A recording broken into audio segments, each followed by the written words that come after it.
Adam menerjemahkan, Liu Zigang bilang dia telah menangkap satu monster raksasa yang Jinwo biarkan lolos di pesisir Cina. Dia terkejut saat mengetahui bahwa monster raksasa itu ternyata lebih kuat dari perkiraannya, dan pertarungannya menjadi lebih sulit karena dilakukan di atas air laut. Semenjak insiden itu, Liu Zigang sangat ingin bertemu dengan Jinwo dan selalu penasaran untuk melihat Hunter macam apa yang dapat dengan mudahnya membantai para monster raksasa tersebut. Selain itu, dia juga merasa senang karena Jinwo telah menyadarkan kesombongan Thomas Andre, lagi pula dia yakin bahwa Hunter Thomas lah yang salah. Jinwo yang mendengarnya sontak jadi terkejut dan tidak menyangka kalau Liu Zigang adalah orang yang cukup menarik. Lalu tak lama setelah Liu Zigang pergi meninggalkan Jinwo sembari mengatakan, ia harap tersangka S bukanlah anggota keluarga Jinwo karena dia tidak pernah ingin melawan Jinwo. Di sini terlihat David sang ketua asosiasi Hunter Amerika yang juga menghampiri Jinwo untuk membawanya pergi menemui Nyonya Selner. Nyonya Selner mengungkapkan, belakangan ini ia selalu mendapatkan mimpi yang sama tentang Hunter terkuat yang sedang diburu oleh seseorang, dan pada beberapa hari berikutnya mimpi itu menjadi kenyataan. Di samping Nyonya Selner, David juga menyampaikan bahwa mereka sudah memperingati Hunter Christopher Reeve soal mimpi ini. Tapi karena dia tidak mau mendengarkannya, akhirnya Christopher telah mati dengan sangat mengenaskan. Menurut Nyonya Selner, para Hunter kuat yang sudah melindungi dunia ini akan terus mati, karena musuh misterius itu tidak akan berhenti memburu para Hunter. Jinwo yang mendengarnya kemudian bertanya kepada Nyonya Selner, apakah alasanmu datang menemuiku adalah untuk memperingatiku juga? Namun Nyonya Selner segera menjawab, bukan itu tujuannya, melainkan dia ingin meminta Jinwo untuk melindungi para Hunter. Nyonya Selner mengungkapkan, ia terus mencoba mengingat wajah Hunter yang diburu di dalam mimpinya, tapi tetap saja ia tidak bisa mengingatnya. Jadi karena itulah ia memutuskan untuk mencoba hal lain, agar bisa memastikan identitas mereka menggunakan kemampuannya di dalam mimpi, sama seperti saat ia menatap mata Jinwo sebelumnya. Namun begitu ia terhubung dengan kekuatan tak terbatas yang terletak di dalam diri mereka, sayangnya ia selalu dipaksa bangun dari tidurnya. Satu-satunya hal yang dapat ia ingat dengan jelas adalah, saat matanya dan sosok misterius itu saling bertemu, sosok misterius yang sangat mengerikan itu telah memperingatinya untuk kembali dan bersiaplah untuk berperang. Jinwo yang mendengarnya sontak jadi sangat terkejut dan langsung bisa menyadari bahwa perang yang dimaksud pasti adalah perang antara rulers dan monarch, seperti yang pernah dikatakan oleh Legia sang raja raksasa sebelumnya. Namun Jinwo masih tidak yakin sebenarnya pihak mana yang sedang memburu para Hunter. Jinwo kemudian sekali lagi bertanya kepada Nyonya Selner, apa hubungannya mimpimu itu dengan memintaku untuk melindungi para Hunter? Hingga setelah Nyonya Selner menjawab, itu karena aku mendeteksi kekuatan yang kau miliki serupa dengan kekuatan mereka. Jinwo yang kaget kemudian bergumam di dalam benaknya. Kurasa waktu itu Nyonya Selner telah melihat kekuatan Shadow Monarch yang ada di dalam diriku. Dan jika dia melihat kekuatan yang sama dari Hunter yang ada di dalam mimpinya, sudah pasti mereka adalah Monarch.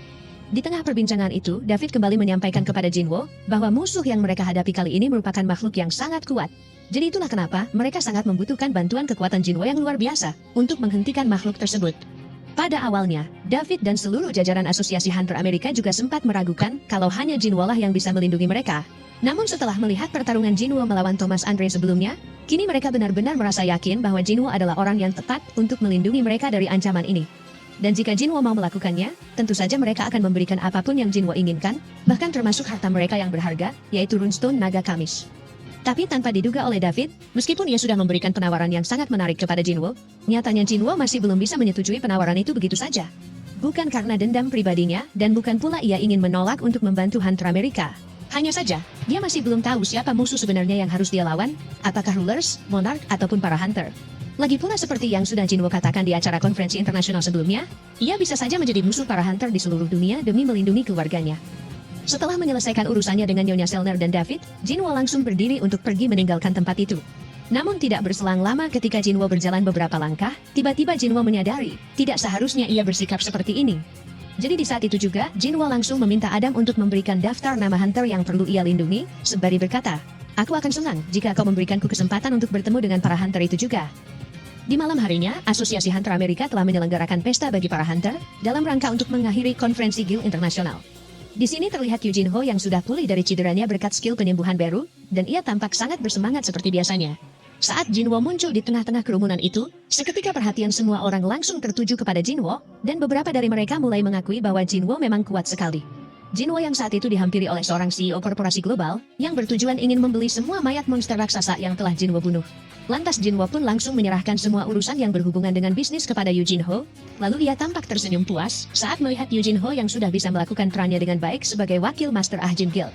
Sementara itu, di sini juga terlihat ada Adam yang memberikan daftar nama Hunter yang perlu dilindungi kepada Jinwo, sembari menjelaskan, kami sudah memberikan peringkat pada masing-masing Hunter berdasarkan kontribusi dan aktivitas mereka. 10 nama yang ada di sini merupakan Hunter teratas dengan poin tertinggi. Jadi kalau kau menerima rencana kami, kemungkinan besar kau akan diminta untuk melindungi orang-orang ini. Tiga orang di antaranya adalah Thomas Andre, Liu Zigang, dan Siddharth Bachchan. Namun karena akan sangat merepotkan bagi Jinwo untuk mengingat semua nama mereka, Jinwo lebih memilih untuk menempatkan prajurit bayangannya di setiap hunter yang hadir di sini. Lagi pula ini adalah momen yang sangat bagus bagi Jinwo untuk menempatkan prajurit bayangannya secara massal pada manusia. Jadi dengan cara ini, tentunya Jinwo akan segera terhubung dengan rulers, dan ia juga bisa mengetahui siapa teman atau musuh yang perlu ia lawan. Tak lama kemudian terlihat Thomas Andre yang datang menghampiri Jinwo dengan kondisi tangannya yang masih cedera akibat pertarungan sebelumnya. Thomas mengatakan, karena tangan ini menerima serangan yang terlalu kuat darimu. Sihir penyembuh para healer jadi tidak berguna sama sekali, dan dokter juga mengatakan hal yang sama. Bahkan meskipun tanganku perlahan pulih, nyatanya ini masih jauh dari pulih total. Jika itu kau, aku tahu seharusnya kau bisa saja membantai semua anggota guildku setelah kau mengalahkanku. Tapi bahkan dalam situasi yang sangat kacau itu, nyatanya tidak ada satupun anggota guildku yang mati, kecuali Huang Dongsu yang merupakan penyebab masalah ini. Izinkan aku menanyakan satu hal padamu Hunter Sung, kenapa saat itu kau membiarkan kami hidup? Lalu setelah Jinwo menjawabnya dengan singkat dan jelas, itu karena kau tidak berbuat dosa yang layak untuk dibunuh. Thomas yang mendengarnya sontak ia langsung berbalik badan, sembari berkata sekali lagi kepada Jinwo. Baiklah, sekarang aku paham. Aku berencana akan melaksanakan pemakaman besar untuk Hunter Huang Dongsu. Dia memang melakukan dosa yang pantas untuk mati, tapi tolong biarkan dia mendapatkan acara pemakaman. Selain itu, aku juga ingin makan bersamamu setelah tanganku sembuh. Jadi tolong berikan kontak manajermu, agar nanti aku bisa menghubungimu. Begitu Thomas sudah pergi dari sana, Laura asisten Thomas juga menjelaskan kepada Jinwo bahwa masternya barusan telah menunjukkan rasa terima kasihnya karena Jinwo tidak menyakiti anggota Guild Scavengers. Jadi berhubung masternya juga ingin memberikan hadiah kepada Jinwo, Laura harap Jinwo mau memberitahunya jika ada sesuatu yang Jinwo inginkan. Pada awalnya Jinwo langsung menolak tawaran itu dan hanya membalasnya dengan ucapan terima kasih. Tapi karena Laura tetap memaksa, mengingat Thomas Andre adalah tipe orang yang sangat kompetitif, dan dia merasa tidak enak ketika berhutang budi kepada seseorang. Alhasil, akhirnya Jinwo pun memberitahu kepada Laura, mungkin ia sekarang sedang membutuhkan dagger yang berguna dan kuat. Setelah Laura menyelesaikan urusannya dengan Jinwo dan langsung pergi menyusul Thomas, saat itu Adam ingin mengajak Jinwo untuk menyapa setiap hunter yang ada di dalam daftar perlindungan. Namun Jinwo segera mengatakan kita tidak perlu melakukan itu, yang lebih penting kenapa hunter peringkat 6 tidak hadir di sini. Adam yang mendengarnya sontak jadi sangat terkejut dan bingung, bagaimana Jinwo bisa mengetahuinya. Tapi tanpa ingin menunggu jawaban Jinwo, Adam langsung menjelaskan bahwa mereka telah kehilangan kontak dengan hunter tersebut pada beberapa hari sebelum konferensi. Dan sekarang, Asosiasi Hunter Pemerintahan Brasil sedang mencari keberadaannya. Sementara ketika Jinwo berpikir, apakah hunter itu sudah dibunuh, Shin kemudian berganti ke gedung Asosiasi Hunter Korea, tempat ketua Go Gun-hee berada. Di sini terlihat Go Gun-hee yang sedang mengkhawatirkan kondisi tubuhnya yang semakin menua, dan ia bertanya-tanya apakah ini adalah batasnya. Berdasarkan analisa dokter, Go Gun-hee berpotensi akan kehilangan nyawanya dalam setengah tahun jika ia terus bekerja seperti ini. Namun ia bersyukur masih bisa hidup dan bertahan lebih lama dari yang sudah diperkirakan. Sementara ketika Go Gun-hee baru saja menerima telepon dari sang istri yang khawatir, kenapa dia belum pulang sampai selarut ini? Tiba-tiba, Go Gun-hee dikejutkan dengan suasana di ruangan kantornya yang mendadak gelap dan sepi, seolah-olah ruangan kantor itu telah terisolasi dari dunia luar. Lalu begitu Go Gun-hee bertanya-tanya, bagaimana hal ini bisa terjadi? Pada saat itulah Go Gun-hee jadi semakin terkejut, karena di dalam ruangan yang nyaris tenggelam dalam kegelapan itu, terlihat ada sosok Frost Monarch yang duduk memancarkan aura mengintimidasi. Bahkan hanya dengan menunjukkan sorot matanya yang dingin seperti cahaya dari neraka beku, dan seringai tipisnya yang menyiratkan kehancuran. Sosok sang Raja Ice Elf ini tidak perlu berdiri untuk menunjukkan dominasinya di hadapan ketua Go Gun-hee. Hingga membuat Go Gun-hee langsung bisa menyadari, bahwa makhluk mengerikan ini bukanlah lawan yang bisa ia hadapi sendirian. Frost Monarch kemudian mulai menciptakan serpihan khas tajam dan berkata kepada Go Gun-hee, tempat ini sudah diisolasi dari dunia luar. Lalu begitu Go Gun-hee kembali bertanya-tanya di dalam benaknya, apakah sekarang aku sedang bermimpi? Tiba-tiba bahu kiri Go Gun-hee sudah diserang oleh Frost Monarch. Kemudian seolah-olah mengetahui apa yang dipikirkan Go Gun-hee, Frost Monarch kembali berkata, jika ini memang mimpi, menurutmu bagaimana kau bisa merasakan sakit barusan? Go Gun-hee yang menyadari situasi ini ternyata bukanlah mimpi, sontak ia langsung menanyakan siapa kau sebenarnya. Namun pertanyaan Go Gun-hee itu justru telah membuat Frost Monarch jadi kesal dan langsung berdiri saat ia menjawab, sejujurnya aku berharap kau bisa mengenaliku meski tanpa memperkenalkan diri sekalipun. Tapi sepertinya kau hanyalah manusia biasa. Go Gun-hee yang mendengarnya sontak jadi bingung dan tidak mengerti sebenarnya apa yang dibicarakan Frost Monarch. Lalu di saat itu juga, Frost Monarch mulai melepaskan kekuatan yang tampak seperti badai es, kemudian ia kembali melanjutkan perkataannya. Aku tidak tertarik untuk bermain-main dengan manusia lemah sepertimu. Jadi tunjukkanlah dirimu yang sebenarnya, wahai sang Fragment of Luminosity. Mungkin kau khawatir tubuhmu akan rusak jika kau melakukan itu. Tapi cepat atau lambat, tubuhmu pasti tetap akan hancur tidak peduli apapun yang kau lakukan. Dan jika memang benar kau mengkhawatirkan hal seperti itu, maka perbincangan kita ini tidak ada artinya. Perlu diketahui, saat ini Frost Monarch bukan sedang berbicara dengan Go Gun-hee, melainkan kepada sosok pecahan Rulers Luminosity yang Go Gun-hee pinjam kekuatannya. Jadi begitu Frost Monarch mulai melancarkan serangan bola es berukuran besar, untuk memaksa sosok Rulers itu menunjukkan dirinya. Pada saat itulah, Gogunhi juga mulai menggunakan kekuatan rulers tersebut untuk memblokir serangan Frost Monarch. Bahkan meskipun Frost Monarch kembali melancarkan serangan es berkecepatan tinggi kepada Gogunhi, dengan mudah Gogunhi masih bisa menangkis serangan itu, hingga menghancurkan kaca gedung yang ada di sampingnya. Namun ternyata, hal itu masih belum bisa menghancurkan penghalang dimensi yang dibuat Frost Monarch. Gogunhi dalam wujud Fragment of Luminosity yang paling cemerlang, kemudian berkata kepada Frost Monarch, "Kau mengisolasi kantorku dari dunia luar dan menguncinya dalam retakan dimensi. Ternyata kau boleh juga." Frost Monarch kemudian menjawab, "Sudah lama aku mencarimu Fragment of Luminosity. Wadah tubuhmu yang rusak itu pasti membuatmu kesulitan untuk menggunakan kekuatan aslimu. Asal kau tahu, saat ini kami para monark sudah menemukan lokasi semua 7 pecahan kekuatanmu, dan kami sudah menghancurkan 2 dari mereka. Yang aku inginkan adalah melihat ekspresi malu di wajah sombongmu sebelum kau kubunuh. Jadi karena sekarang aku sudah melihatnya, maka aku bisa menghancurkanmu tanpa penyesalan sedikit pun." Lalu setelah Gogunhi membalas mengatakan, "Cobalah kalau kau bisa Frost Monarch." Dengan sombongnya Frost Monarch kembali berkata, "Jadi kau memilih untuk bertarung? Sungguh bodoh. Kau yang hanya meminjam tubuh manusia, ingin melawanku yang mutlak berkuasa. Apa kau benar-benar berpikir kau bisa mendaratkan suatu pukulan?" Tanpa ingin menanggapi ucapan Frost Monarch tersebut, di sini Gogunhi langsung melepaskan aura kekuatan bercahaya kemasan untuk memulai pertarungannya melawan Frost Monarch. Yang mana di saat Frost Monarch telah bersiap untuk melancarkan serangan es kepada Gogunhi, dengan sigap, Gogunhi juga langsung mengambil posisi untuk menghancurkan es itu dengan sundulan kepalanya. Yang kemudian ia lanjutkan dengan segera bergerak ke arah Frost Monarch untuk melancarkan pukulan tangan kanannya. Namun karena Frost Monarch masih bisa menghindari pukulan itu, dan langsung bersiap melancarkan serangan balasan dengan menggunakan tusukan pedang es. Gogunhi yang juga masih bisa menghindari serangan itu, dengan cepat ia langsung melayangkan pukulan tangan kirinya untuk menyerang kepala Frost Monarch. Tapi sayangnya, lagi-lagi Frost Monarch masih bisa mengatasi serangan Gogunhi dengan segera membuat penghalang es. Gogunhi yang tidak ingin menyerah begitu saja, sekali lagi ia mencoba menyerang Frost Monarch dengan menghancurkan penghalang es itu. Namun berhubung pergerakan Frost Monarch jauh lebih cepat, hingga tak ada celah untuk mengalahkannya. Sontak Gogunhi mulai merasa panik dan terlihat buru-buru ingin mengakhiri pertarungan ini, karena tubuhnya tidak bisa mempertahankan kekuatan Fragment of Luminosity lebih lama lagi. Dan benar saja, tepat ketika Gogunhi berhasil mendaratkan pukulan yang membuat Frost Monarch terdorong mundur, tiba-tiba tubuh Gogunhi langsung terhuyung jatuh, hingga Gogunhi pun jadi bertanya-tanya, inikah batas kekuatannya? Sebaliknya di sisi Frost Monarch yang masih berdiri tegap, ia justru merasa kemenangan sudah ada di depan matanya saat ia berkata, "Sepertinya tubuhmu sudah mencapai batasnya. Sungguh menyedihkan Fragment of Luminosity." Setelah mengatakan itu, Frost Monarch langsung melesat dengan cepat untuk melancarkan serangannya, hingga ia berhasil menusuk dada Gogunhi yang membuatnya memuntahkan darah. Frost Monarch kemudian berkata, "Menurutmu berapa lama kau bisa menemukan tubuh baru? Aku penasaran, apakah setahun atau 2 tahun? Tapi sialnya bagimu, pasukan kami sudah berkumpul, dan dunia ini akan hancur sebelum kau kembali. Kesalahanmu adalah mencoba untuk melindungi dunia ini. Apa kau benar-benar berpikir kau bisa mengalahkanku tanpa pengawalmu?" Namun tanpa diduga oleh Frost Monarch, Gogunhi yang sejak tadi hanya diam, tiba-tiba ia malah tertawa dan langsung mencengkram pedang es yang masih menancap di dadanya. Lalu ia berkata, "Apa kau benar-benar mengira aku melawanmu tanpa alasan? Sama seperti kami yang tidak bisa memperkirakan kalau kau akan mengikuti pergerakan kami. Nyatanya masih ada hal penting yang kau lupakan juga." Di sini terlihat Gogunhi yang melepaskan sisa-sisa kekuatannya untuk melancarkan serangan terakhir kepada Frost Monarch.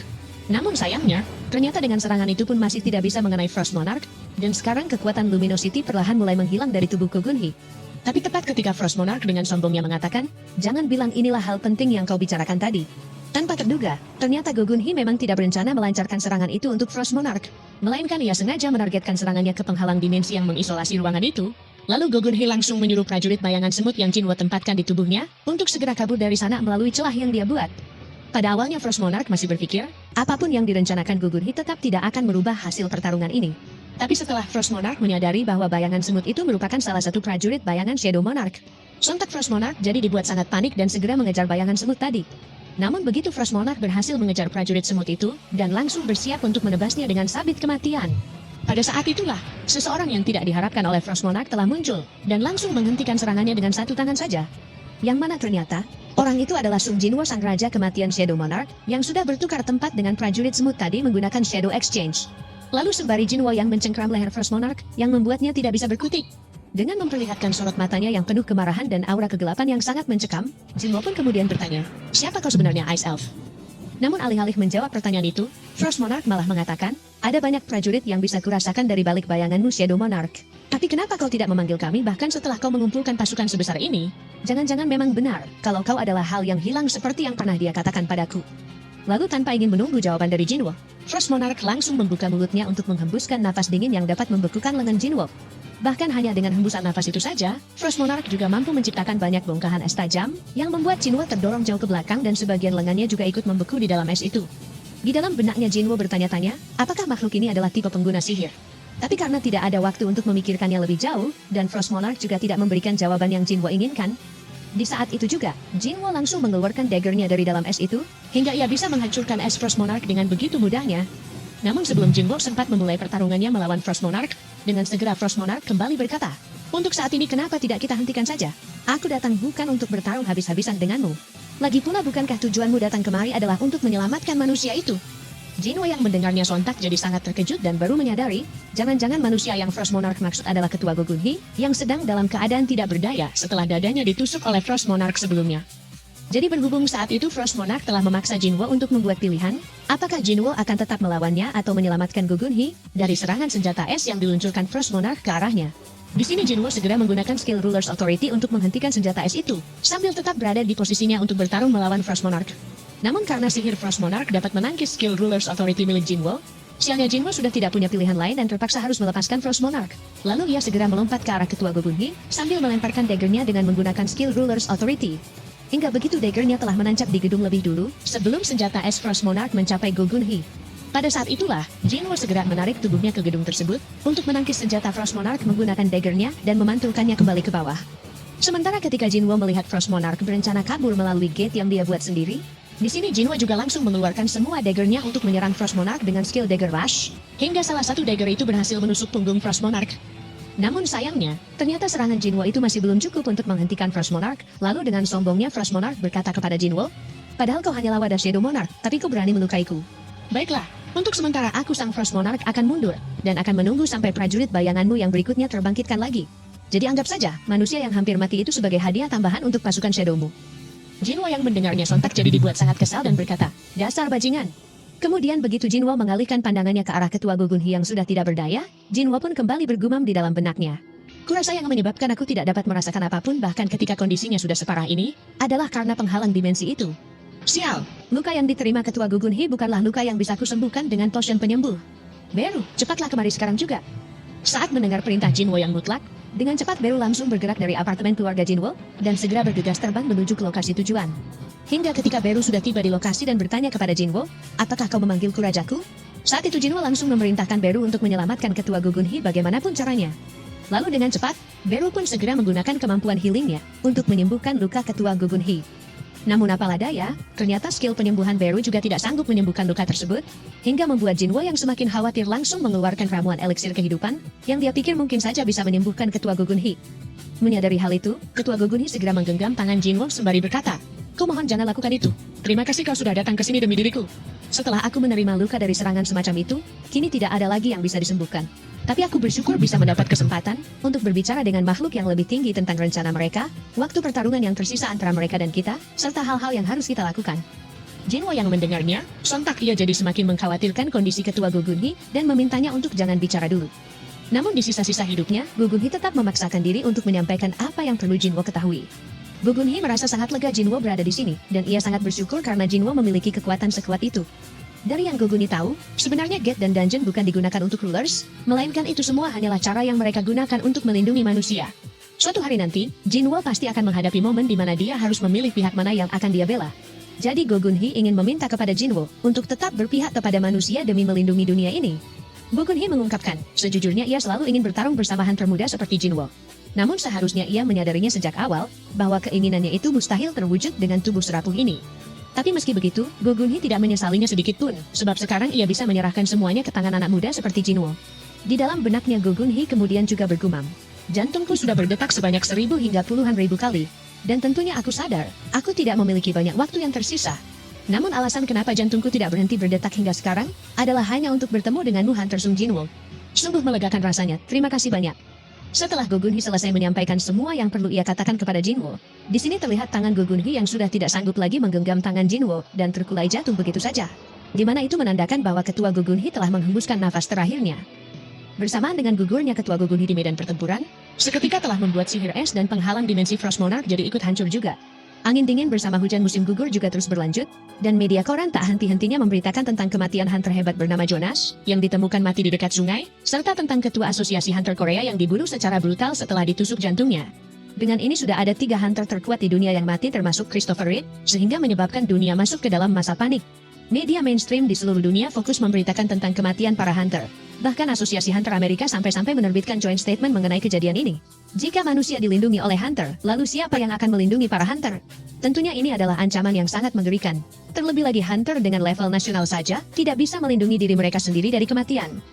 Di sini kita pun dapat melihat Jinwo yang berdiri di bawah guyuran hujan dengan ekspresi murung bercampur kemarahan saat ia menyaksikan upacara pemakaman ketua Gogunhee. Namun seseorang yang paling terpukul atas kematian ketua Gogunhee adalah Woo Jinchul yang sedang berdiri di samping Jinwo. Woo Jinchul kemudian bertanya kepada Jinwo, apakah mustahil untuk menghabisi monster yang membunuh ketua Gogunhee, bahkan dengan kekuatan Jinwo yang sekarang? Lalu setelah Jinwo menjawab, begitu ia tiba di lokasi pelakunya sudah melarikan diri. Sembari menatap ke langit dengan ekspresi penuh kesedihan, Woo Jinchul kembali berkata, rasanya ini masih seperti mimpi. Padahal baru kemarin dia memberitahuku, dia ingin mendengar cerita pengalamanku tinggal di Amerika. Bahkan dia sampai mendesakku untuk segera kembali ke Korea. Tapi sekarang, dia malah sudah meninggalkan kita semua. Terima kasih Hunter Sung, karena kau sudah berusaha keras melindungi ketua hingga di saat-saat terakhirnya.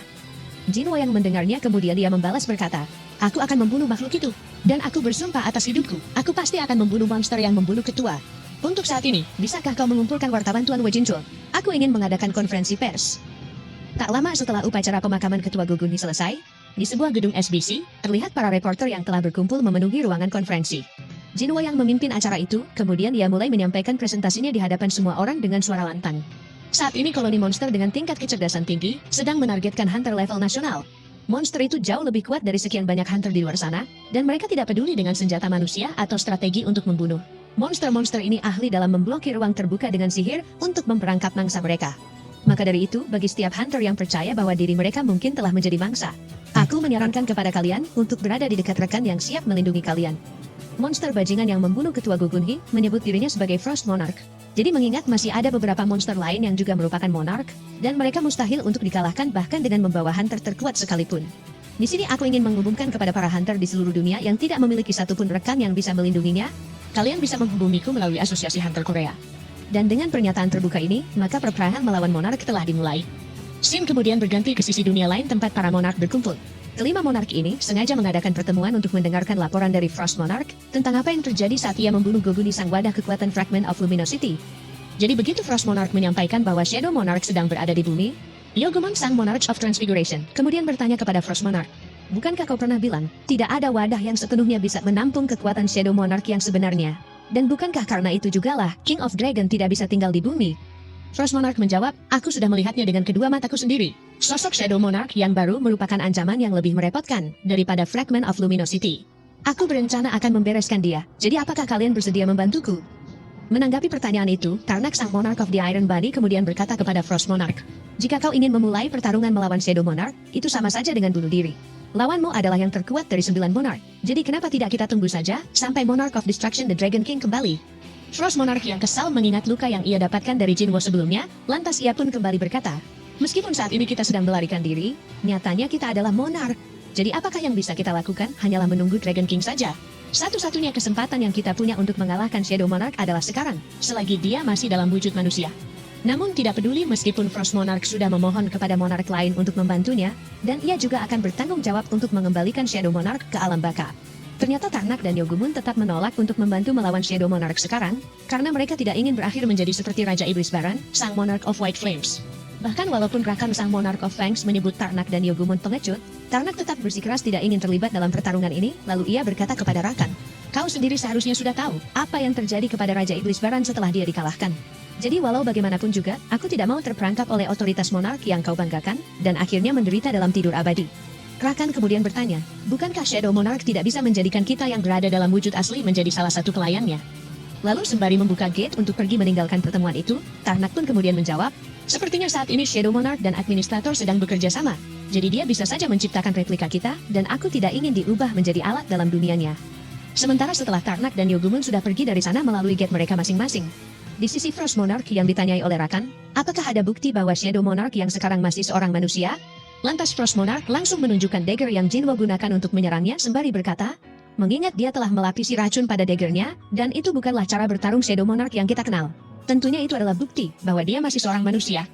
Saat mengetahui Shadow Monarch menggunakan racun pada senjatanya, Clarissa sang Monarch of Plagues jadi merasa semakin yakin bahwa Shadow Monarch belum bisa mengendalikan kekuatannya secara penuh dalam wujud manusia. Jadi alih-alih merasa takut seperti Tarnak dan Yogumon, Clarissa dan Rakan dengan senang hati akan membantu untuk mengalahkan Shadow Monarch. Scene kemudian kembali berganti ke negara Korea yang masih diguyur hujan, dan di sini terlihat ada Jinwo yang sedang berdiri di atas gedung untuk melacak keberadaan Frost Monarch. Namun berhubung Jinwo tidak bisa merasakan kekuatan sihir Frost Monarch, dan ia hanya dapat mendengar percakapan warga yang berada dalam kepanikan setelah pernyataan Jinwo di konferensi pers sebelumnya. Jinwo yang merasa metode ini tidak akan bekerja dengan baik, lantas ia akan mencoba mencari petunjuk lain dengan mengingat konfrontasi antara dirinya dan Frost Monarch. Dari yang Jinwo lihat saat itu, Frost Monarch tidak memiliki bayangan, atau dengan kata lain dia sedang menggunakan wujud aslinya. Menurut perkataan Legia sang Monarch of Beginning, semua Monarch dan Rulers berwujud asli, hingga mereka pun tidak bisa dijadikan prajurit bayangan. Jadi berdasarkan petunjuk dari ucapan Legia, jika Monarch tidak memiliki bayangan, maka Jinwo tidak bisa melacak mereka. Namun meski begitu, Jinwo sama sekali tidak menganggap situasi ini akan menjadi masalah baginya. Sebab selama dirinya adalah seorang hunter, maka ia takkan pernah kehilangan mangsanya. Singkat cerita, setelah 1 minggu berlalu sejak kematian Go Gun Hee dan posisi ketua asosiasi hunter jadi kosong, di sini terlihat para petinggi yang sedang mengadakan rapat untuk mencari sosok penerus yang layak mengisi posisi ketua asosiasi hunter Korea. Seorang pria mengatakan, mengingat Go Gun Hee sang ketua asosiasi hunter sebelumnya adalah seorang hunter rank S, dan fakta itu memiliki banyak makna simbolik. Tentunya asosiasi hunter perlu mencari seorang hunter rank S yang mampu mengendalikan 5 guild besar. Semua orang yang berada di ruangan itu langsung bisa memahami, maksud pria tadi adalah ia ingin menyarankan agar mereka menyewa hunter rank S lain. Namun karena akan sangat beresiko jika mereka membawa hunter asing masuk ke negara Korea, alhasil, setelah melakukan diskusi panjang dan menegangkan, akhirnya mereka semua telah sepakat untuk merekomendasikan Wo Jinchul sebagai ketua asosiasi yang baru. Wo Jinchul yang mendengarnya sontak jadi sangat terkejut dan tidak menyangka kenapa bisa dia yang terpilih. Seorang petinggi lain kemudian menjelaskan, mereka percaya Wo Jinchul adalah orang yang paling sering membantu ketua Go Gun Hee, dan pastinya Wo Jinchul juga telah mendapatkan banyak kemampuan sebagai pemimpin. Terlebih lagi, selama ini Wo Jinchul juga sudah memiliki banyak pengalaman dalam hal kepemimpinan, dan kemampuannya dalam memanggil hunter untuk beraksi juga sudah tidak diragukan lagi. Mengingat tidak ada aturan yang mengharuskan hanya hunter rank S saja yang dapat mengambil posisi ketua asosiasi, maka sebagai sosok yang berpengaruh dan disegani di antara para hunter, semuanya menilai Wo Jinchul adalah kandidat yang sempurna, apalagi dia juga sangat berpengalaman dalam hal mengumpulkan hunter dan mengendalikan party. Namun sebaliknya, Wo Jinchul sendiri justru merasa masih banyak kekurangan, dan belum layak untuk menerima posisi tersebut. Menurut Wo Jinchul masih ada orang lain yang lebih pantas darinya, seperti wakil ketua asosiasi, serta direktur dan manajer afiliasi yang sedang berkumpul hari ini. Menanggapi hal itu, salah satu petinggi kembali mengatakan kepada Wo Jinchul bahwa dirinya dan eksekutif asosiasi lain tidak punya kekuatan untuk menggerakkan pasukan terkuat Korea. Jadi itulah sebabnya mereka ingin merekomendasikan Wo Jinchul yang pada dasarnya sudah memiliki kekuatan tersebut. Terlebih lagi, mereka juga tahu bahwa Wo Jinchul memiliki hubungan dengan banyak guild besar, termasuk dengan hunter Sung Jinwo. Tapi karena Wo Jinchul masih ragu untuk menerima posisi yang ditawarkan padanya, alhasil para petinggi telah memutuskan untuk tidak memaksakan keputusan mereka kepada Wo Jinchul, namun mereka tetap akan memberi kesempatan bagi Wo Jinchul untuk memikirkan lagi usulan mereka, hingga rapat itu pun akan ditunda sampai Wo Jinchul memantapkan pilihannya. Sementara di belahan dunia lain di negara Amerika, di sini terlihat ada Thomas Andre dan Laura yang sedang menuju ke ruang bawah tanah untuk melihat harta berharga yang akan Thomas hadiahkan kepada Jinwo. Sesampainya di tempat tujuan, Laura sempat menanyakan kembali kepada Thomas, apakah Thomas benar-benar yakin untuk memberikan harta spesial itu sebagai hadiah. Namun Thomas langsung menanggapinya dengan balik bertanya, memangnya kenapa? Apakah menurutmu ini tidak layak untuk mengganti nyawaku dan seluruh anggota guildku? Atau apakah menurutmu Hunter Sung Jinwoo tidak memiliki kemampuan untuk menggunakan benda ini? Laura yang mendengarnya hanya tampak terdiam dengan ekspresi kurang puas atas keputusan Thomas. Hingga begitu mereka telah berdiri tepat di hadapan hadiah yang akan Thomas berikan kepada Jinwoo, sontak Laura tidak bisa menyembunyikan kekagumannya saat melihat benda yang memancarkan aura hitam pekat di hadapannya, dan benda itu hanya ada 2 di seluruh dunia. Jadi berhubung benda itu sangat langka dan energi sihirnya luar biasa kuat, ternyata hal itulah yang membuat Laura tidak ikhlas jika Thomas ingin memberikannya kepada Jinwoo. Namun meski begitu, nyatanya Thomas tetap bersikeras pada keputusannya, lalu ia berkata, asal kau tahu, itulah alasan kenapa aku ingin memberikan benda ini padanya. Lagi pula bukankah hanya akan sia-sia jika senjata terkuat ini membusuk di sini selamanya sampai berdebu. Beberapa hari kemudian, terlihat ada kerumunan reporter di depan kantor Guild Ajin, karena mereka telah mendapat kabar bahwa Thomas Andre sedang berkunjung untuk menemui Jinwoo. Bahkan tidak hanya Thomas saja yang datang, tapi Lennart Nierman sang hunter terkuat Jerman juga ada di sini. Dengan kemunculan 2 hunter terkuat ini, sontak telah membuat Yu Jinho dan para staf yang lain jadi merasa tertekan. Karena sudah 2 jam berlalu semenjak kedatangan mereka, ternyata Jinwo sedang tidak berada di kantor, dan dia juga tidak bisa dihubungi. Hingga sampailah ketika Thomas menanyakan kepada Yoo Jin Ho yang diterjemahkan oleh Laura, apakah Pak Sung sedang melakukan raid? Kelihatannya dia tidak rutin datang ke kantor. Pada saat itulah akhirnya Jinwo telah tiba di sana, hingga kemunculan Jinwo itu seketika membuat Yoo Jin Ho dan para staf yang lain jadi merasa sangat lega. Begitu melihat keberadaan Thomas, sebenarnya Jinwo sendiri sudah menyadari kedatangannya dari aura yang Thomas pancarkan. Jinwo kemudian meminta maaf kepada Yoo Jin Ho karena ia cukup sibuk dan tidak mau bermalas-malasan saat ada banyak outbreak gate yang muncul belakangan ini. Sementara ketika Thomas menyapa Jinwo dengan mengatakan, "Lama tidak berjumpa Pak Sung." Lantas Jinwo pun langsung membalas bertanya, "Kenapa kau jauh-jauh datang ke Korea?" Lalu dengan diterjemahkan oleh Laura, Thomas pun menjawab, "Apa kau lupa? Bukankah aku sudah menjanjikan sesuatu? Kalau tanganku sudah sembuh total kita akan makan bersama. Aku kemari membawa hadiah fantastis untukmu." Jujur saja aku sangat senang, begitu mengetahui Pak Sung menantikan hadiah dariku. Jadi bisakah kita pindah ke tempat yang lebih nyaman, karena hadiahku cukup berbahaya jika diserahkan di tempat seperti ini. Sebelum menanggapi ajakan Thomas, Jinwo juga ingin bertanya kepada Leonard, apa tujuannya datang kemari. Namun ketika Leonard baru saja memperkenalkan dirinya kepada Jinwo, tiba-tiba Thomas langsung membelakangi Leonard sembari bertanya, bisakah kita pindah sekarang Pak Sung? Leonard yang kesal sontak ia langsung mengatakan kepada Thomas, demi menemui Hunter Sung Jinwo, aku sudah menunggu lebih dari 2 jam, jadi kurasa aku juga layak untuk mendapat tempat dalam pertemuan ini. Tapi setelah Thomas mulai mengintimidasi Leonard dengan mengatakan bahwa dirinya dan Jinwo akan membicarakan rahasia tingkat tinggi. Jadi tentu saja, ia tidak akan mengizinkan orang seperti Leonard ikut campur dalam pertemuannya. Pada akhirnya Leonard terpaksa mengalah dan hanya bisa bergumam di dalam benaknya. Sialan, aku belum pernah diperlakukan seperti ini sebelumnya. Tak lama kemudian, setelah Thomas dan Jinwo sudah tiba di restoran yang dipesan khusus oleh Thomas, Thomas langsung saja memerintahkan bawahannya untuk menyerahkan hadiah yang telah ia siapkan, sembari berkata, "Tahukah kau, sudah lama aku menunggu momen ini Pak Sung. Apa kau bisa merasakan kekuatan item ini? Inilah caraku menunjukkan rasa terima kasih padamu, karena kau telah mengampuni nyawa anggota guildku." Lalu begitu sepasang dagger diperlihatkan kepada Jinwo, dan ia bertanya jangan-jangan ini adalah Kamis. Thomas cukup terkesan dengan Jinwo yang langsung bisa mengenali material item itu, meski baru melihatnya sekilas saja. Saat mendengar Jinwo yang bertanya, bukankah mayat Kamis sedang disimpan oleh Biro Hunter Amerika? Lantas Thomas pun menjelaskan bahwa dirinya dan para hunter lain yang berhasil mengalahkan Kamis, telah memutuskan untuk menyerahkan mayat Kamis sesuai keinginan pemerintah Amerika. Namun Thomas telah mendapat izin untuk mengambil gigi taring Kamis sebagai souvenir, di mana itu adalah gigi yang harus Thomas cabut ketika Kamis menggigitnya dalam pertarungan.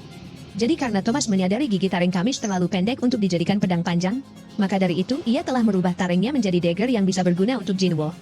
Saat Jinwo menggenggam salah satu dagger tersebut, sontak Jinwo jadi dibuat terkejut dan sulit mempercayai. Ternyata daya serang dagger ini mencapai 1.500 poin, dan semakin kuat penggunanya, maka akan semakin hebat juga senjata tersebut. Pada awalnya, Jinwo pikir dagger Raja Iblis Baran yang dia miliki saat ini adalah senjata yang luar biasa. Tapi setelah ia mengetahui kekuatan dagger yang dihasilkan dari material naga Kamis, kini dagger Raja Iblis Baran bahkan tidak layak untuk dibandingkan dengan dagger Kamis. Jinwo kemudian mulai mengayunkan dagger itu untuk menguji kemampuannya di hadapan Thomas. Namun Thomas segera meminta Jinwo untuk berhenti, karena meskipun ia telah memperkuat pertahanan tubuhnya dengan skill enhancement, tetap saja dagger itu masih bisa menembus pertahanannya. Di dalam benaknya Jinwo bergumam, luar biasa, ini benar-benar terasa berbeda dari dagger normal. Bahkan dagger ini juga bereaksi pada kekuatan sihirku, seolah-olah dia sedang menyambutku. Saat melihat Laura dan yang lainnya tampak tercengang, karena Jinwo bisa mengendalikan dagger terkuat itu dengan begitu mudahnya, Thomas langsung bertanya kepada Laura, "Sekarang apakah kau masih berpikir keputusan yang kubuat itu adalah sebuah kesalahan?" Hingga setelah Laura menggelengkan kepalanya tanpa ingin membantah apapun lagi, di sini Jinwo juga ingin bertanya kepada Thomas, "Apa aku benar-benar bisa mengambil dagger ini secara gratis?" Thomas menjawab, "Apa maksudmu gratis? Aku yakin pertukaran ini masih menguntungkanku. Lagi pula jika untuk membayar hidupku dan guildku, hadiah yang kuberikan padamu itu masih sedikit." Sementara tepat ketika Jinwo dengan senang hati menerima dagger tersebut, dan Thomas juga merasa senang menyaksikan Jinwo menerimanya. Pada saat itu juga, tiba-tiba Jinwo dan Thomas dikejutkan dengan aura kekuatan mengerikan, yang terpancar dari gate raksasa yang baru muncul di langit. Hingga membuat Jinwo bertanya-tanya, mungkinkah kekuatan sihir pekat yang berkumpul di langit ini adalah wujud asli para monark? Bahkan saking besarnya ukuran gate itu, menurut Thomas gate kali ini jauh lebih besar dari gate tempat Kamis muncul. Sementara di saat yang sama di negara Amerika, Dr. Belzer dan para petinggi lainnya telah mengadakan rapat darurat untuk membahas tentang kemunculan gate raksasa di Korea yang sudah diprediksi oleh Dr. Belzer saat konferensi internasional sebelumnya. Dr. Belzer menyampaikan, gate yang muncul di langit Korea saat ini hanyalah permulaan, dan ada kemungkinan besar kejadian yang serupa juga akan terjadi di beberapa negara lain. Namun begitu Dr. Belzer ditanyai oleh seorang pria, apa tindakan terbaik yang bisa mereka ambil di situasi saat ini? Ternyata Dr. Belzer tidak yakin apakah masih ada hal yang bisa mereka lakukan selain berdoa agar fenomena ini tidak akan berakhir menjadi bencana. Scene kemudian kembali berganti ke sisi Jinwo yang sedang terbang bersama Kaisel untuk mencoba memasuki gate di langit itu. Tapi anehnya, ternyata Jinwoo tidak bisa memasuki gate tersebut, seolah-olah ia telah diblokir oleh sebuah dinding penghalang. Jika ini hanyalah dinding penghalang biasa, mungkin Jinwoo sudah bisa menghancurkannya. Namun setelah menyadari dinding penghalang ini bahkan tidak bisa dilewati oleh seorang Awaken seperti dirinya, sontak Jinwoo jadi bertanya-tanya, apakah makhluk di dalam gate ini berbeda dari monster-monster yang sudah pernah ia temui sampai sekarang. Namun tidak peduli di mana dan siapapun musuhnya, mengingat ada teman dan anggota keluarganya berada di bawah gate ini, maka Jinwoo tidak akan membiarkan musuhnya lolos begitu saja. Sesaat kemudian, Jinwoo menerima telepon dari Woo Jinchul yang saat ini telah menjadi ketua asosiasi Hunter Korea. Woo Jinchul mengatakan, setelah ia melihat permintaan yang Jinwoo ajukan, ia sudah meminta Biro Hunter Amerika untuk memindai seluruh area dengan satelit. Namun ternyata tidak ada kemunculan gate baru dimanapun di seluruh dunia. Atau dengan kata lain, saat ini tidak ada gate baru yang muncul selain gate yang sudah dibentuk. Mendengar hal itu, Jinwoo kemudian bergumam di dalam benaknya. Sudah 3 jam berlalu semenjak kemunculan gate raksasa. Apakah ini hanyalah kebetulan, hingga tidak ada satupun gate baru yang muncul di seluruh dunia dalam waktu 3 jam itu? Tapi aku yakin, fenomena seperti ini tidak hanya sebuah kebetulan. Begitu Woo Jinchul mengungkapkan rencananya untuk mengevakuasi seluruh warga yang tinggal di dekat gate, dan ia juga menanyakan apa rencana Jinwoo selanjutnya. Dengan tegas Jinwoo menjawab, meskipun aku tidak tahu apa yang akan terjadi besok, apapun yang terjadi aku akan tetap melakukan ini. Lalu tak lama setelah Jinwoo mengakhiri teleponnya sembari menyipitkan mata saat menatap tajam ke arah gate tersebut, Jinwoo langsung pergi ke gedung olahraga Asosiasi Hunter untuk mengasah kemampuannya dengan latihan bertarung melawan Beru. Serangan demi serangan terus dilancarkan oleh Beru, namun tidak ada satupun serangan yang bisa mengenai Jinwoo. Hingga sampailah ketika Beru akan melancarkan serangan berikutnya, tapi masih dapat Jinwoo atasi dengan menangkap tangan Beru. Jinwoo pun kemudian berkata, apa kau benar-benar sudah menggunakan semua kekuatanmu? Beru yang mendengarnya sontak ia segera melepaskan tangannya dari cengkraman Jinwoo dan langsung berlutut sembari berkata, Rajaku, aku tidak akan berani melakukan itu. Lalu setelah Jinwoo membalas mengatakan tidak apa-apa, aku hanya ingin sedikit berkeringat dan hanya kaulah satu-satunya prajuritku yang bisa membuatku berkeringat. Mendengar pujian itu Beru jadi merasa sangat bahagia, kemudian ia dan Jinwoo mulai melepaskan aura kekuatan mereka masing-masing. Di sini terlihat Beru yang melompat ke udara untuk mencakar Jinwoo dengan kedua tangannya. Namun karena Jinwoo juga masih bisa menghindari serangan itu dengan mudah. Saat itu Beru sekali lagi mencoba menyerang Jinwoo dengan pukulan tangan kirinya, tapi sayang pukulan itu juga dapat ditahan oleh Jinwoo, meskipun Beru sekarang sudah menjadi lebih kuat setelah naik level menjadi rank commander. Sementara setelah Beru terus melancarkan serangan bertubi-tubi, dan Jinwoo selalu bisa menghindar dengan kelincahan tubuhnya. Sembari Jinwoo yang mendaratkan pukulan keras ke tubuh Beru, Jinwoo pun kembali berkata, asal kau tahu hanya ada satu komander dalam satu pasukan.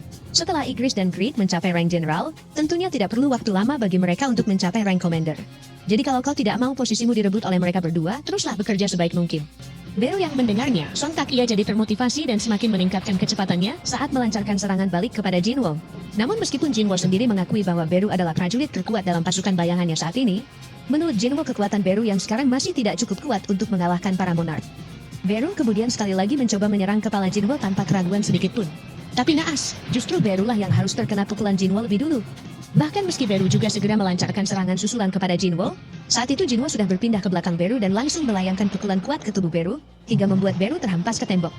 Saat mendengar Beru yang berkata, saya terus-menerus terkesima oleh kekuatan rajaku yang sangat luar biasa. Jinwoo pikir, sepertinya ia perlu memblokir channel drama kolosal di televisi rumahnya, agar Beru tidak menonton drama itu lagi. Namun yang lebih penting saat ini, Jinwoo dan Beru harus bertanggung jawab untuk membereskan kerusakan gedung akibat pertarungan mereka. Scene kemudian berganti ke sebuah hotel tempat Thomas menginap di Korea.